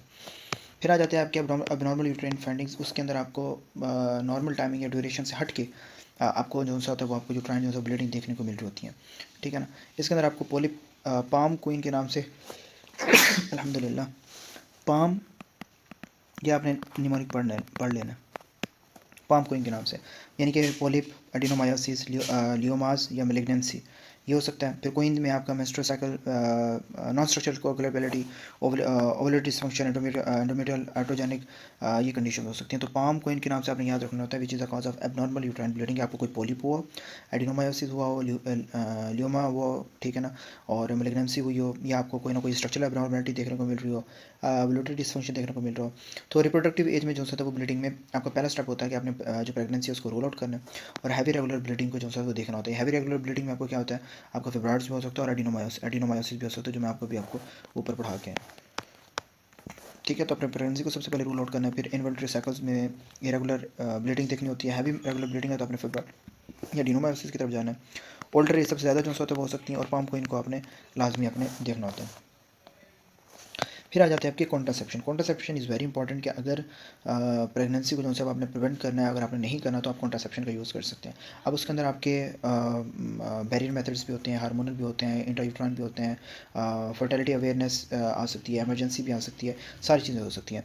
अब इसके अंदर पहले आपके इंट्रायूट्राइन डिवाइसेस और इम्प्लांट्स को अगर हम देखें कि हार्मोनल इंट्रा यूट्राइन डिवाइसेस अगर देखें तो उसके अंदर जो है वो आपके यूट्रस के अंदर जाके लग रही होती है, ठीक है। यूट्रस में अंदर जाके लगती हैं और आपकी जो है वो ब्लीडिंग भी कम करती हैं, ठीक है ना। तो क्या कहते हैं, इसके अंदर आपके जो है वो कॉपर इंट्रा यूट्राइन डिवाइसेस होता है जो आपका सबसे ज़्यादा यूज़ अप होता है, विच इज़ नॉन हार्मोनल, और पीरियड जो होता है वो हैवी या क्रैम्पी जो है वो करवा सकते हैं। इसके अलावा कुछ इम्प्लांट्स होते हैं जो आपके बाजू वगैरह के अंदर रखते हैं, जो बहुत इफेक्टिव होते हैं, और इरेगुलर जो है ब्लीडिंग जो होता है वो करवा सकते हैं, इरेगुलर ब्लीडिंग, ठीक है। बट इम्प्लांट जो होता है वो आपके बाजू के अंदर रखते हैं, and they are best for effectiveness, और आपको लॉन्ग टर्म 5 to 10 ईयर्स तक अगर आपको रेंज चाहिए ना तो आप इसकी तरफ जा सकते हैं। फिर इसके बाद आ जाते हैं आपकी combined hormonal methods. Combined hormonal method के अंदर क्या होता है कि आपने पिल्स, पैच या रिंग्स वगैरह जो है रखने होते हैं, ठीक है ना, जो आपके ओव्यूलेशन को जो है स्टॉप करता है, और आपका मेन काम इनका होता है कि जो सर्वाइकल म्यूकस है ना उसको इतना गाढ़ा कर देता है, इतना थिक कर देता है कि आपकी जो स्पर्म्स है वो उससे आगे नहीं जा पाते, ठीक है। और हार्मोन जो एंडोमेट्रियम है उनको चेंज करती रहती हैं, ठीक है। तो इससे आपको एक तो रेगुलर पीरियड्स होना स्टार्ट हो जाते हैं, डिस्मेनोरिया आपका इंप्रूव हो जाता है, ठीक है, जो आपके स्टैंडर्ड जो आपका ट्रीटमेंट है। अगर किसी में थ्रोम्बोसिस वगैरह की हिस्ट्री है तो उसके अंदर आप जो है वो अवॉइड कर सकते हैं। फिर आ जाते हैं आपके लॉन्ग एक्टिंग रिवर्सिबल कॉन्ट्रासेप्शन में आपके इंट्रायूट्राइन डिवाइसेस और हाईली इफेक्टिव। इसमें एक और चीज़ आती है which is your progestin only methods, progestin only method उनको सूट करता है जिसके अंदर आप जो से एस्ट्रोजन कॉन्ट्राइंडिकेटेड होते हैं, जिसमें हमें सिर्फ प्रोजेस्टिन देना होता है। और इसके अंदर ये कौन कौन से होते हैं, आपके मिनी पिल्स हो सकते हैं, इसमें इंजेक्शन है, इम्प्लांट्स हैं, हार्मोनल यूट्राइन डिवाइसेस हैं, सारे होते हैं। फिर आप क्या हो जाते हैं आपके बैरियर्स मेथड, ठीक है। बैरियर्स मेथड में कोई आपने क्या कहते हैं कॉन्डम्स वगैरह जो है वो यूज़ करने होते हैं, ठीक है ना। और फिर आ जाते हैं आपके एमरजेंसी कॉन्ट्रासेप्शन। एमरजेंसी के अंदर आपके कौन कौन से हो सकते हैं, आपके ओली रिस्टाल, ठीक है ना, और विच इज़ मोर देन लेवनॉर जस्ट्रेल। और ये कॉन्ट्रासेप्शन का जो PDF है ये मैं आपको सेपरेटली सेंड करूँगा, ताकि आप एटलीस्ट कॉन्ट्रासेप्शन को जो है वो ना भूलें, ठीक है। तो आपने याद रखना है कि most effective reversible most highly effective and reversible आपके कौन कौन से होते हैं, इंट्रायूटेरिन डिवाइसेस और इम्प्लांट्स, ठीक है ना। साइक्लिक कंट्रोल अगर आपको चाहिए तो उसके बाद कंबाइंड हार्मोनल थेरेपी जो से होती है। अगर पेशेंट है वो कॉन्ट्राइंडिकेटेड है एस्ट्रोजन का, तो आपने कौन सी देनी है, प्रोजेस्टिन। कंबाइंड एस्ट्रोजन मेथड और कॉन्ट्राइंडिकेटेड सम थ्रोम्बोसिस, अगर कंबाइंड अगर देनी है तो आप दे सकते हैं, लेकिन अगर थ्रोम्बोसिस है तो आप नहीं दे सकते। Copper intrauterine devices hormonal and increase bleeding cramps, और एमरजेंसी के अंदर वो मैंने आपको बता दिया। ई कंजेंटल आपने 21 अल्फा हाइड्रोक्सिलेज पढ़ा होगा पहले। PCOS का क्या मतलब होता है, PCOS कॉमनली जो से आपके ओबीज पेशेंट होते हैं उसके अंदर से सबसे ज़्यादा होता है PCOS, ठीक है। तो इसके अंदर जो है वो इरेगुलर पीरियड्स होते हैं, हाइपर एंड्रोजिनिज्म आपको देखने को मिल रहा होता है, पॉलिसिस्टिक ओवरियन जो है वो आपको देखने को मिल रही होती है। तो इसका क्या है, पेशेंट के अंदर क्या होगा, ओलिगोमेनोरिया, एक्नी, हिर्सुटिज्म यानी कि आपके बाल आ जाना, irregular period plus hirsutism. Obesity तो सबसे कॉमन इसकी वो है, ओबेसिटी, ठीक है। Pregnancy and other cause androgenism, obesity and insulin system are common association, ये आपने लाजमी याद रखनी है, इंपॉर्टेंट है।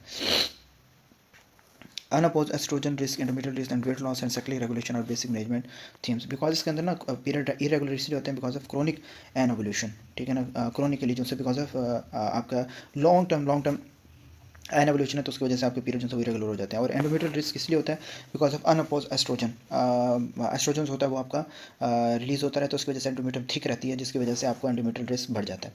बाकी ट्रीटमेंट के अंदर आपने साइक्लिक कंट्रोल करना होता है, अपने वेट और मेटाबॉलिक जो होता है वो अच्छा। इसके अंदर ना PCOS के पेशेंट के अंदर अगर आप जो वुमेन है अगर वो वेट कंट्रोल कर लेना तो काफ़ी हद तक वो जो है वो बेहतर हो जाती है। बाकी साइक्लिक कंट्रोल होता है, फर्टिलिटी होती है, हिस्ट्रिज्म या एक्नी होती है, उसको ठीक करना होता है। बाकी वेट और मेटाबॉलिक जो हेल्थ है उसको आपने सबसे इंपॉर्टेंट देखना होता है। इनफर्टिलिटी आप देख लीजिएगा, मेनोपाज में ये 3 सिम्टम्स आपने ये चीज़ें याद रखनी है। Hot flushes and night sweats are the classical symptoms. अभी मैंने आपको ऊपर बताया कि ओवरियन फेलियर या ओवरियन इनसफिशेंसी के अंदर आपको हॉट फ्लशेस देखने को मिल रहे थे। और मेनोपॉजेज वो वुमेन्स होती हैं जिनके अंदर आपके बाद में जो उनसे मेंसेस नहीं होते। आपको पता है ये जो मेंसेस होते हैं they are very important as factor to the in up regulation of the body demands. और आपका जो गंदा ब्लड होता है या जितनी भी चीज़ें होती हैं उनको वेस्ट प्रोडक्ट्स होता है उनको एक्सट्रैक्ट करने में बहुत हेल्पफुल होते हैं आपके जो पीरियड्स होते हैं। एंड इफ़ नॉट तो वुमेन्स के अंदर जो होता है जो ओल्ड एज पेशेंट होते हैं जिनके अंदर मेनोपॉज की हिस्ट्री होती है तो उसके अंदर फिर आपको बहुत सारी चीज़ें देखने को मिल रही होती हैं, जिसमें आपको हॉट फ्लशेज और नाइट स्वेट्स जो है वो इंपॉर्टेंट पॉइंट्स होते हैं। इसके अलावा आपको स्लीप इशूज़, वजाइनल ड्राइनेस जो है वो आपको देखने को मिल रही होती है, ठीक है। और हॉट फ्लशेज कब होता है, जब आपकी ओल्डर एज के अंदर जो एस्ट्रोजन है उसकी जो है डेफिशिएंसी हो या आपको लीवर का कोई ना कोई प्रॉब्लम आपको देखने को मिल रहा हो। Clear. So FSH trying to rise because ovarian feedback fail, vaginal atrophy, dryness और डिस्पेरिया देखने को मिल रहा होता है। और ये MCQ आपने लाजमी याद रखना है। 12 मंथ्स है तो हॉट फ्लशेज ज़्यादा है, स्लीप डिस्टर्बेंस हो तो अगर आपसे पूछा जाए तो ये क्या है, मेनोपॉज है, ठीक है। फिर आ जाता है आपका वेजिनाइटिस या आपका वेजिनाइटिस, अच्छा इन्फ्लेमेशन हो वजाना। इसमें ना आपने सिर्फ ये चीज़ याद रखनी है, ये सबसे इंपॉर्टेंट है। अब इसमें क्या आ जाता है, अगर आपका क्या कहते हैं अपना वजाना इन्फ्लेमेशन है वजाना की, तो उसकी वजह से आपको ये कॉमन सिम्टम्स आपने याद रखने हैं। डिस्चार्ज, किस चीज़ का डिस्चार्ज, आज थिक है, फॉर्थी है, क्या है, इरिटेशन, ठीक है यार फिर बंद होगी, इरिटेशन या सिम्टम ऑर्डर, ये आपने जो सा होता है वो आपने याद रखनी है। अब बुक से आपने देख के जो सा इन चीज़ों को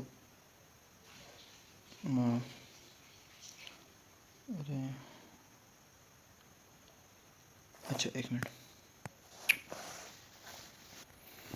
भाई, अंत तक मेहनत के साथ आपकी पेंसिल जो है वो नहीं चल रही। खैर, तो अपने जो से ये टेबल है वो याद रखना है कि आपको जो बैक्टीरियल वेजिनाइटिस है उसके अंदर आपकी ये इंपॉर्टेंट फाइंडिंग्स होती हैं कि आपका थिन फिशी डिस्चार्ज आपको देखने को मिल रहा होता है, ऑफ वाइट, ठीक है। और फिश ऑर्डर आपको जो स्मेल होती है वो फिश ऑर्डर होती है। और लेबोरेटरी फाइंडिंग्स के ऊपर आपको 4.52 यार चल जा भाई, खैर अच्छा चलो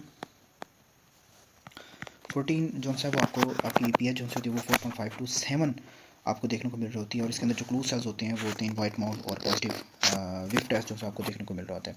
इसके अलावा आपने जो ट्रीटमेंट के अंदर आपने मेट्रोनिडाज़ोल या क्लिंडामाइसिन जो आपने देनी होती है। अगर आपको इसकी फाइंडिंग्स आती है ना तो आपने पहले डायग्नोज बना लेना कि बैक्टीरियल वेजिनाइटिस का पेशेंट है या ट्रैकोमोनास का है या आपका कैंडिडा का है। ये 3 इंपॉर्टेंट होते हैं।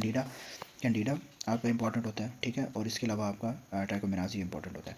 बाकी कैंडिडा के अंदर आपको थिन और कॉटेज चीज़ डिस्चार्ज, मैं आपको यहाँ पे इमेज भी बना देता अगर ये चल रही होती तो मुझे उसकी इमेज भी याद है क्या, जैसे आपकी वजाना होती है ऐसे ना, तो उसके अंदर आपको थिक कॉटेज चीज़ अपीयरेंस जो आपको देखने को मिलती है, वजाना की इन्फॉर्मेशन होती है, पीएच वगैरह नॉर्मल होती है। आपको इसके अंदर अपने फ्लूकोनाजोल जो आपने टैबलेट देनी होती है। कैंडिडा ट्रैकोमोनास है वो आपका ट्रैकोमोनास वेजिनालिस होता है और उसके थिन येलो ग्रीन डिस्चार्ज, मैंने रट्टे मारे हुए हैं सीरियसली और आपने भी रट्टे ही मारने। थिन येलो डिस्चार्ज आपको देखने को मिल रहा होता है विच इज़ 4-3 डिस्चार्ज। और सर्विक्स इसके अंदर स्ट्रॉबेरी होती है, स्ट्रॉबेरी सर्विक्स आपको देखने को मिल रही होती है। वेजाइनल इन्फ्लेमेशन देखने को मिल रही होती है। इसमें भी पीएच जो होता है वो 4.5 होती है। और इसके अंदर मोटाइल ट्रोकोमेनो जिस तरह वो ये हेयर टाइप जिस तरह वो नहीं होते क्या कहते हैं अपने, जैसे छोटे छोटे होते हैं ऑर्गेनिजम्स होते हैं, वैसे आपको नज़र आ रहे होते हैं सलाइन माइक्रोस्कोपी। और मेट्रोनिडाज़ोल आपने इसके अंदर जो सा वो देखना होता है, आपने देना होता है, ठीक है। तो इसके अंदर ये 3 चीज़ें जो सा वो आपकी इंपॉर्टेंट होती हैं। फिर आपका आ जाता है सर्विसाइटिस, ये इन्फ्लेमेशन है, यहाँ पे देख लीजिएगा। इससे ज़्यादा इंपॉर्टेंट आपका वेजिनाइटिस है, वो आपने उसमें तीनों चीज़ आपने याद रखनी है। फिर आ जाता है आपका पेल्विक इन्फ्लेमेटरी डिजीज़, ये आपको पता है कि आपका अपर जो जेआईटी ट्रैक्ट है उसका इन्फेक्शन हो जाता है जिसके अंदर आपकी यूट्रस आ जाती है। चलिए अच्छा ये मैं आपको दिखा दूँ कि आपकी कैसे होती है। अच्छा ये फॉर एग्जांपल अगर आपकी वजाना है ना इस तरीके से, ठीक है, तो आपकी ये सर्विक्स है और यहाँ से आपकी है, तो यहाँ पे ना ऐसे ऐसे करके आपको ये इस तरीके से ऐसे करके आपका जो है ना वो डिस्चार्ज पड़ा होता है। अब ये इसको आप कर लें कि आपका ये वाइट डिस्चार्ज है, ठीक है। और नेक्स्ट अगर आपका जो फोर्थी होता है ये येलो ग्रीन होता है, वो भी आपका इसी तरीके से सर्विक्स है, ये आपकी फॉर एग्जाम्पल ऊपर यूट्रस की तरफ पड़ी है, ठीक है ना। तो यहाँ आपकी जो है वो आपका इस तरह इस कलर में जो सा था वो आपका येलो जो सा था वो आपको डिस्चार्ज पड़ा होता है। ये आपका वाइट है तो ये आपका इस तरीके से येलो पड़ा होता है, ठीक है। और ऐसे ही आपका थिक वाइट जो सा वो डिस्चार्ज आपका इस तरीके से पड़ा होता है। और वो हेयरी वाला जो स्ट्रक्चर होता है ना वो इस तरीके से होता है, ऐसे ये ऐसे जिस तरह पीछे बाल ही होते हैं फ्रेजाइल टाइप, इस तरीके से आपका ट्रैकोमोनास हमें जो सा वो नज़र आ रहा होता है। बाकी पेल्विक इन्फ्लेमेटरी डिस्चार्ज के अंदर आपने सर्विकल मोशन टेंडरनेस को जो सा वो नहीं भूलना। It is exactly the favourite exam phrase के सर्विकल मोशन टेंडरनेस है। आपका पर जेटी का इन्फेक्शन नजर आएगा यानी कि यूट्रस ट्यूब्स ओवरियन का, तो उसकी वजह से आपको एसटीआई की वजह से भी हो सकता है, क्लेमिडिया गोनोरिया की वजह से भी हो सकता है। इंपॉर्टेंटली जो सा आपने लोअर एब्डोमिनल पेन याद रखना है, fever with cervical motion tenderness and discharge, और ये रेगुलर जो है वो आपको ब्लीडिंग भी देखने को मिल रही होती है। तो लोअर जेटी का अगर आपका इन्फेक्शन हो तो अगर वो यानी कि लोअर जेनिटल आपको इन्फेक्शन हो, मैं पता नहीं जेआईटी बोल रहा हूँ, और आपको वो जो है वो असेंड कर जाए ऊपर की तरफ, तो उसे हम कहते हैं कि ये ट्यूब जो है वो डैमेज हो जाए तो उसे हम कहते हैं पेल्विक इन्फ्लेमेटरी डिजीज़, यानी कि ascending infection of upper JIT tract. किसी वजह से हो सकता है सेक्सुअली ट्रांसमिटेड इन्फेक्शन या क्लाइमेडिया या गोनोरिया की वजह से भी हो सकता है। Patient with lower abdominal pain, cervical motion tenderness and adnexal tenderness, ये बहुत इंपॉर्टेंट पॉइंट है पेल्विक इन्फ्लेमेटरी डिजीज़ का। ये देखें women with new sexual partner, यकीन करें जो मैंने ये बनाए हुए हैं ना पेशेंट की प्रेजेंटेशन, ये बहुत इंपॉर्टेंट है। मुझे नहीं लगता इसके आउट ऑफ भी कोई आ सकता है, क्योंकि मैंने पिछले जितने भी साल के क्वेश्चन हैं उसको देख के ही आपका जो है वो ये चीज़ें जो है वो बनाई हैं, ठीक है। फिर आ जाता है आपका ओवरियन टॉर्जन, इसको छोड़ें, एंड पीडियाट्रिक वेजाइनल डिस्चार्ज। आप एक दफ़ा खुद देख लीजिएगा जो इंपॉर्टेंट चीज़ें वो मैं आपको पढ़ा दूँ। ये ब्रेस्ट वाला तो आपने सारा ये पढ़ लेना, ये तो फिलहाल जो मैंने आपको ब्रेस्ट सर्जरी के अंदर पढ़ाया हुआ है। ये इंटरडक्टल पेपिलोमा भी पढ़ा दिया मैंने आपको, और एटिपिकल हाइपरप्लेजिया भी ये वही है इंजाइम वाला, ब्रेस्ट कैंसर भी, फेब्रॉइड्स यार किधर गए हैं, ये कैंसर जो होते हैं ना ये आपने लाजमी पढ़ने हैं। एंडोमेट्रियल कैंसर जो होता है ये आपका याद रखना कि पोस्ट मेनोपॉजल ब्लीडिंग के बाद होता है, ये लिखा हुआ है पोस्ट मेनोपॉजल ब्लीडिंग के बाद ही होता है, ठीक है ना। किसकी वजह से हो सकता है आपको obesity, chronic anovulation, nulliparity, late menopause, tamoxifen, hereditary syndromes की वजह से हो सकता है। लेट सिंड्रोम जो होता है ये आपका लेट मेनोपॉज जो होता है इसका स्टैंडर्ड रिस्क फैक्टर होता है, ठीक है ना, जो गायनिकोलॉजी के अंदर जो है रेफरेंस जाता है। अब एस्ट्रोजन जब ज़्यादा हो तो एस्ट्रोजन ज़्यादा या प्रोजेस्टेरोन कम हो तो उसकी वजह से एंडोमेट्रियम जो होता है वो ओवर ग्रो जो है वो कर जाती है, जिसकी वजह से आपको पता है कि जो प्रोजेस्टेरोन होता है, एस्ट्रोजन है वो प्रोजेस्टेरोन एंडोमेट्रियम को बढ़ा देता है, और उसके बाद प्रोजेस्टेरोन होता है उसे होल्ड करके रखता है। तो एस्ट्रोजन जो होता है अगर बढ़ जाए प्रोजेस्टेरोन कम हो तो ये बढ़ता चला जाता है, ठीक है। और इसके अंदर फिर हम एंडोमेट्रियल जो है वो बायोप्सी वगैरह कर रहे होते हैं, ठीक है। तो इसके अंदर आपने सिर्फ याद रखना है कि post menopausal bleeding is a classical warning sign, जो मैंने अभी आपको बताया कि पोस्ट मेनोपॉज ब्लीडिंग आपने याद रखनी है, पोस्ट मेनोपॉज ब्लीडिंग। ओबेसिटी और पीसीओएस जो होता है वो ज़्यादा हो सकता है। इसके अलावा nulliparity and oestrogen only exposure are the common, क्योंकि एस्ट्रोजन जो होता है पेशेंट के अंदर ज़्यादा हो। इसके अलावा सर्वाइकल कैंसर के अंदर आपने पोस्ट क्वार्टल ब्लीडिंग का इंपॉर्टेंट जो सब क्लू है वो याद रखना होता है। इस तरह लेकिन रिस्क ऑफ हर्पीज वायरस जो होता है वो इन्फेक्शन आपने याद रखना है। HPV association is a clue, post quartile bleeding, ये मैंने आपको बताया कि पोस्ट क्वार्टल ब्लीडिंग बहुत इंपॉर्टेंट है। इसके अलावा इंटरमेंस्ट्रुअल ब्लीडिंग देखने को मिल सकते हैं, अपना डिस्चार्ज देखने को मिल सकते हैं। इसके अंदर जो हमने वैक्सीन करवानी होती है और स्क्रीनिंग करवानी होती है, इसके अलावा कुछ भी नहीं होता, ठीक है ना। तो अगर पोस्ट क्वार्टल ब्लीडिंग हो रहा है तो आपने सर्वाइकल कैंसर का लाजमी सोचना। बाकी वुल्वर कैंसर है, वेजाइनल है, या आपने इसके जो से क्लूज़ हैं, जो कैंसर्स हैं इनकी जो से क्लूज़ हैं आपने लाजमी देखने हैं। वेजाइनल के अंदर आपने वही पोस्ट क्वार्टल ब्लीडिंग या डिस्चार्ज वगैरह देखना होता है और बायोप्सी वगैरह करनी होती है। ओवरियन के अंदर ब्लॉटिंग और अर्ली स्टैटी, ये पेल्विक प्रेशर जो सा देखना होता है, ठीक है ना। तो और होता भी लेट डिटेक्टर उसके अंदर। फिर आपका आ जाता है पेल्विक ऑर्गन प्रोलैप्स। इसके अंदर आपने सिर्फ ये याद रखना है कि जो आपका पेल्विक फ्लोर होता है वो वीक हो जाता है, जिसकी वजह से जो पेल्विक ऑर्गन है वो नीचे की तरफ आ जाता है, यानी कि सिस्टोसोल, रेक्टोसील, यूट्राइन प्रोलैप्स, ये सारी चीज़ें जो होते हैं वो आपको नीचे है, यानी कि समथिंग कमिंग डाउन। ये फ्रेज आपने याद रखना है कि समथिंग कमिंग डाउन जो है वो कुछ चीज़ें जो है नीचे की तरफ आ जाए। मल्टी पैरस ओल्डर वुमेन है, वेजाइनल बल्ज है, worsen by standing and improve when lying down, तो इसका मतलब क्या है, पेल्विक ऑर्गन प्रोलैप्स, यानी कि बहुत सी चीज़ें जो नीचे की तरफ जाएँ। रिस्क फैक्टर में आपका चाइल्ड आ सकता है, ओल्ड एज आ सकता है, ओबेसिटी आ सकता है, जिसकी वजह से इंट्रा एब्डोमिनल प्रेशर जो होता है वो आपके ज़्यादा हो। So this is of it कि आपके गायनी और ऑप्स का ख़त्म हो गया। ऑप्स में से कम क्वेश्चन आते हैं लेकिन ऑप्स डिफ़िकल्ट है, ठीक है। गायनी में से सबसे ज़्यादा क्वेश्चन आते हैं। और हाँ, एक कॉन्ट्रासेप्शन, परेशान हो, एडिनोमायोसिस, देखो लाइट भी आ गया, एंडोमेट्रियोसिस, ये तीनों जो सी चीज़ें हैं ना, ये जो इंपॉर्टेंट है, मैं इसका PDF अलग से बना के भेजूँगा, don't worry about it. Thank you so much.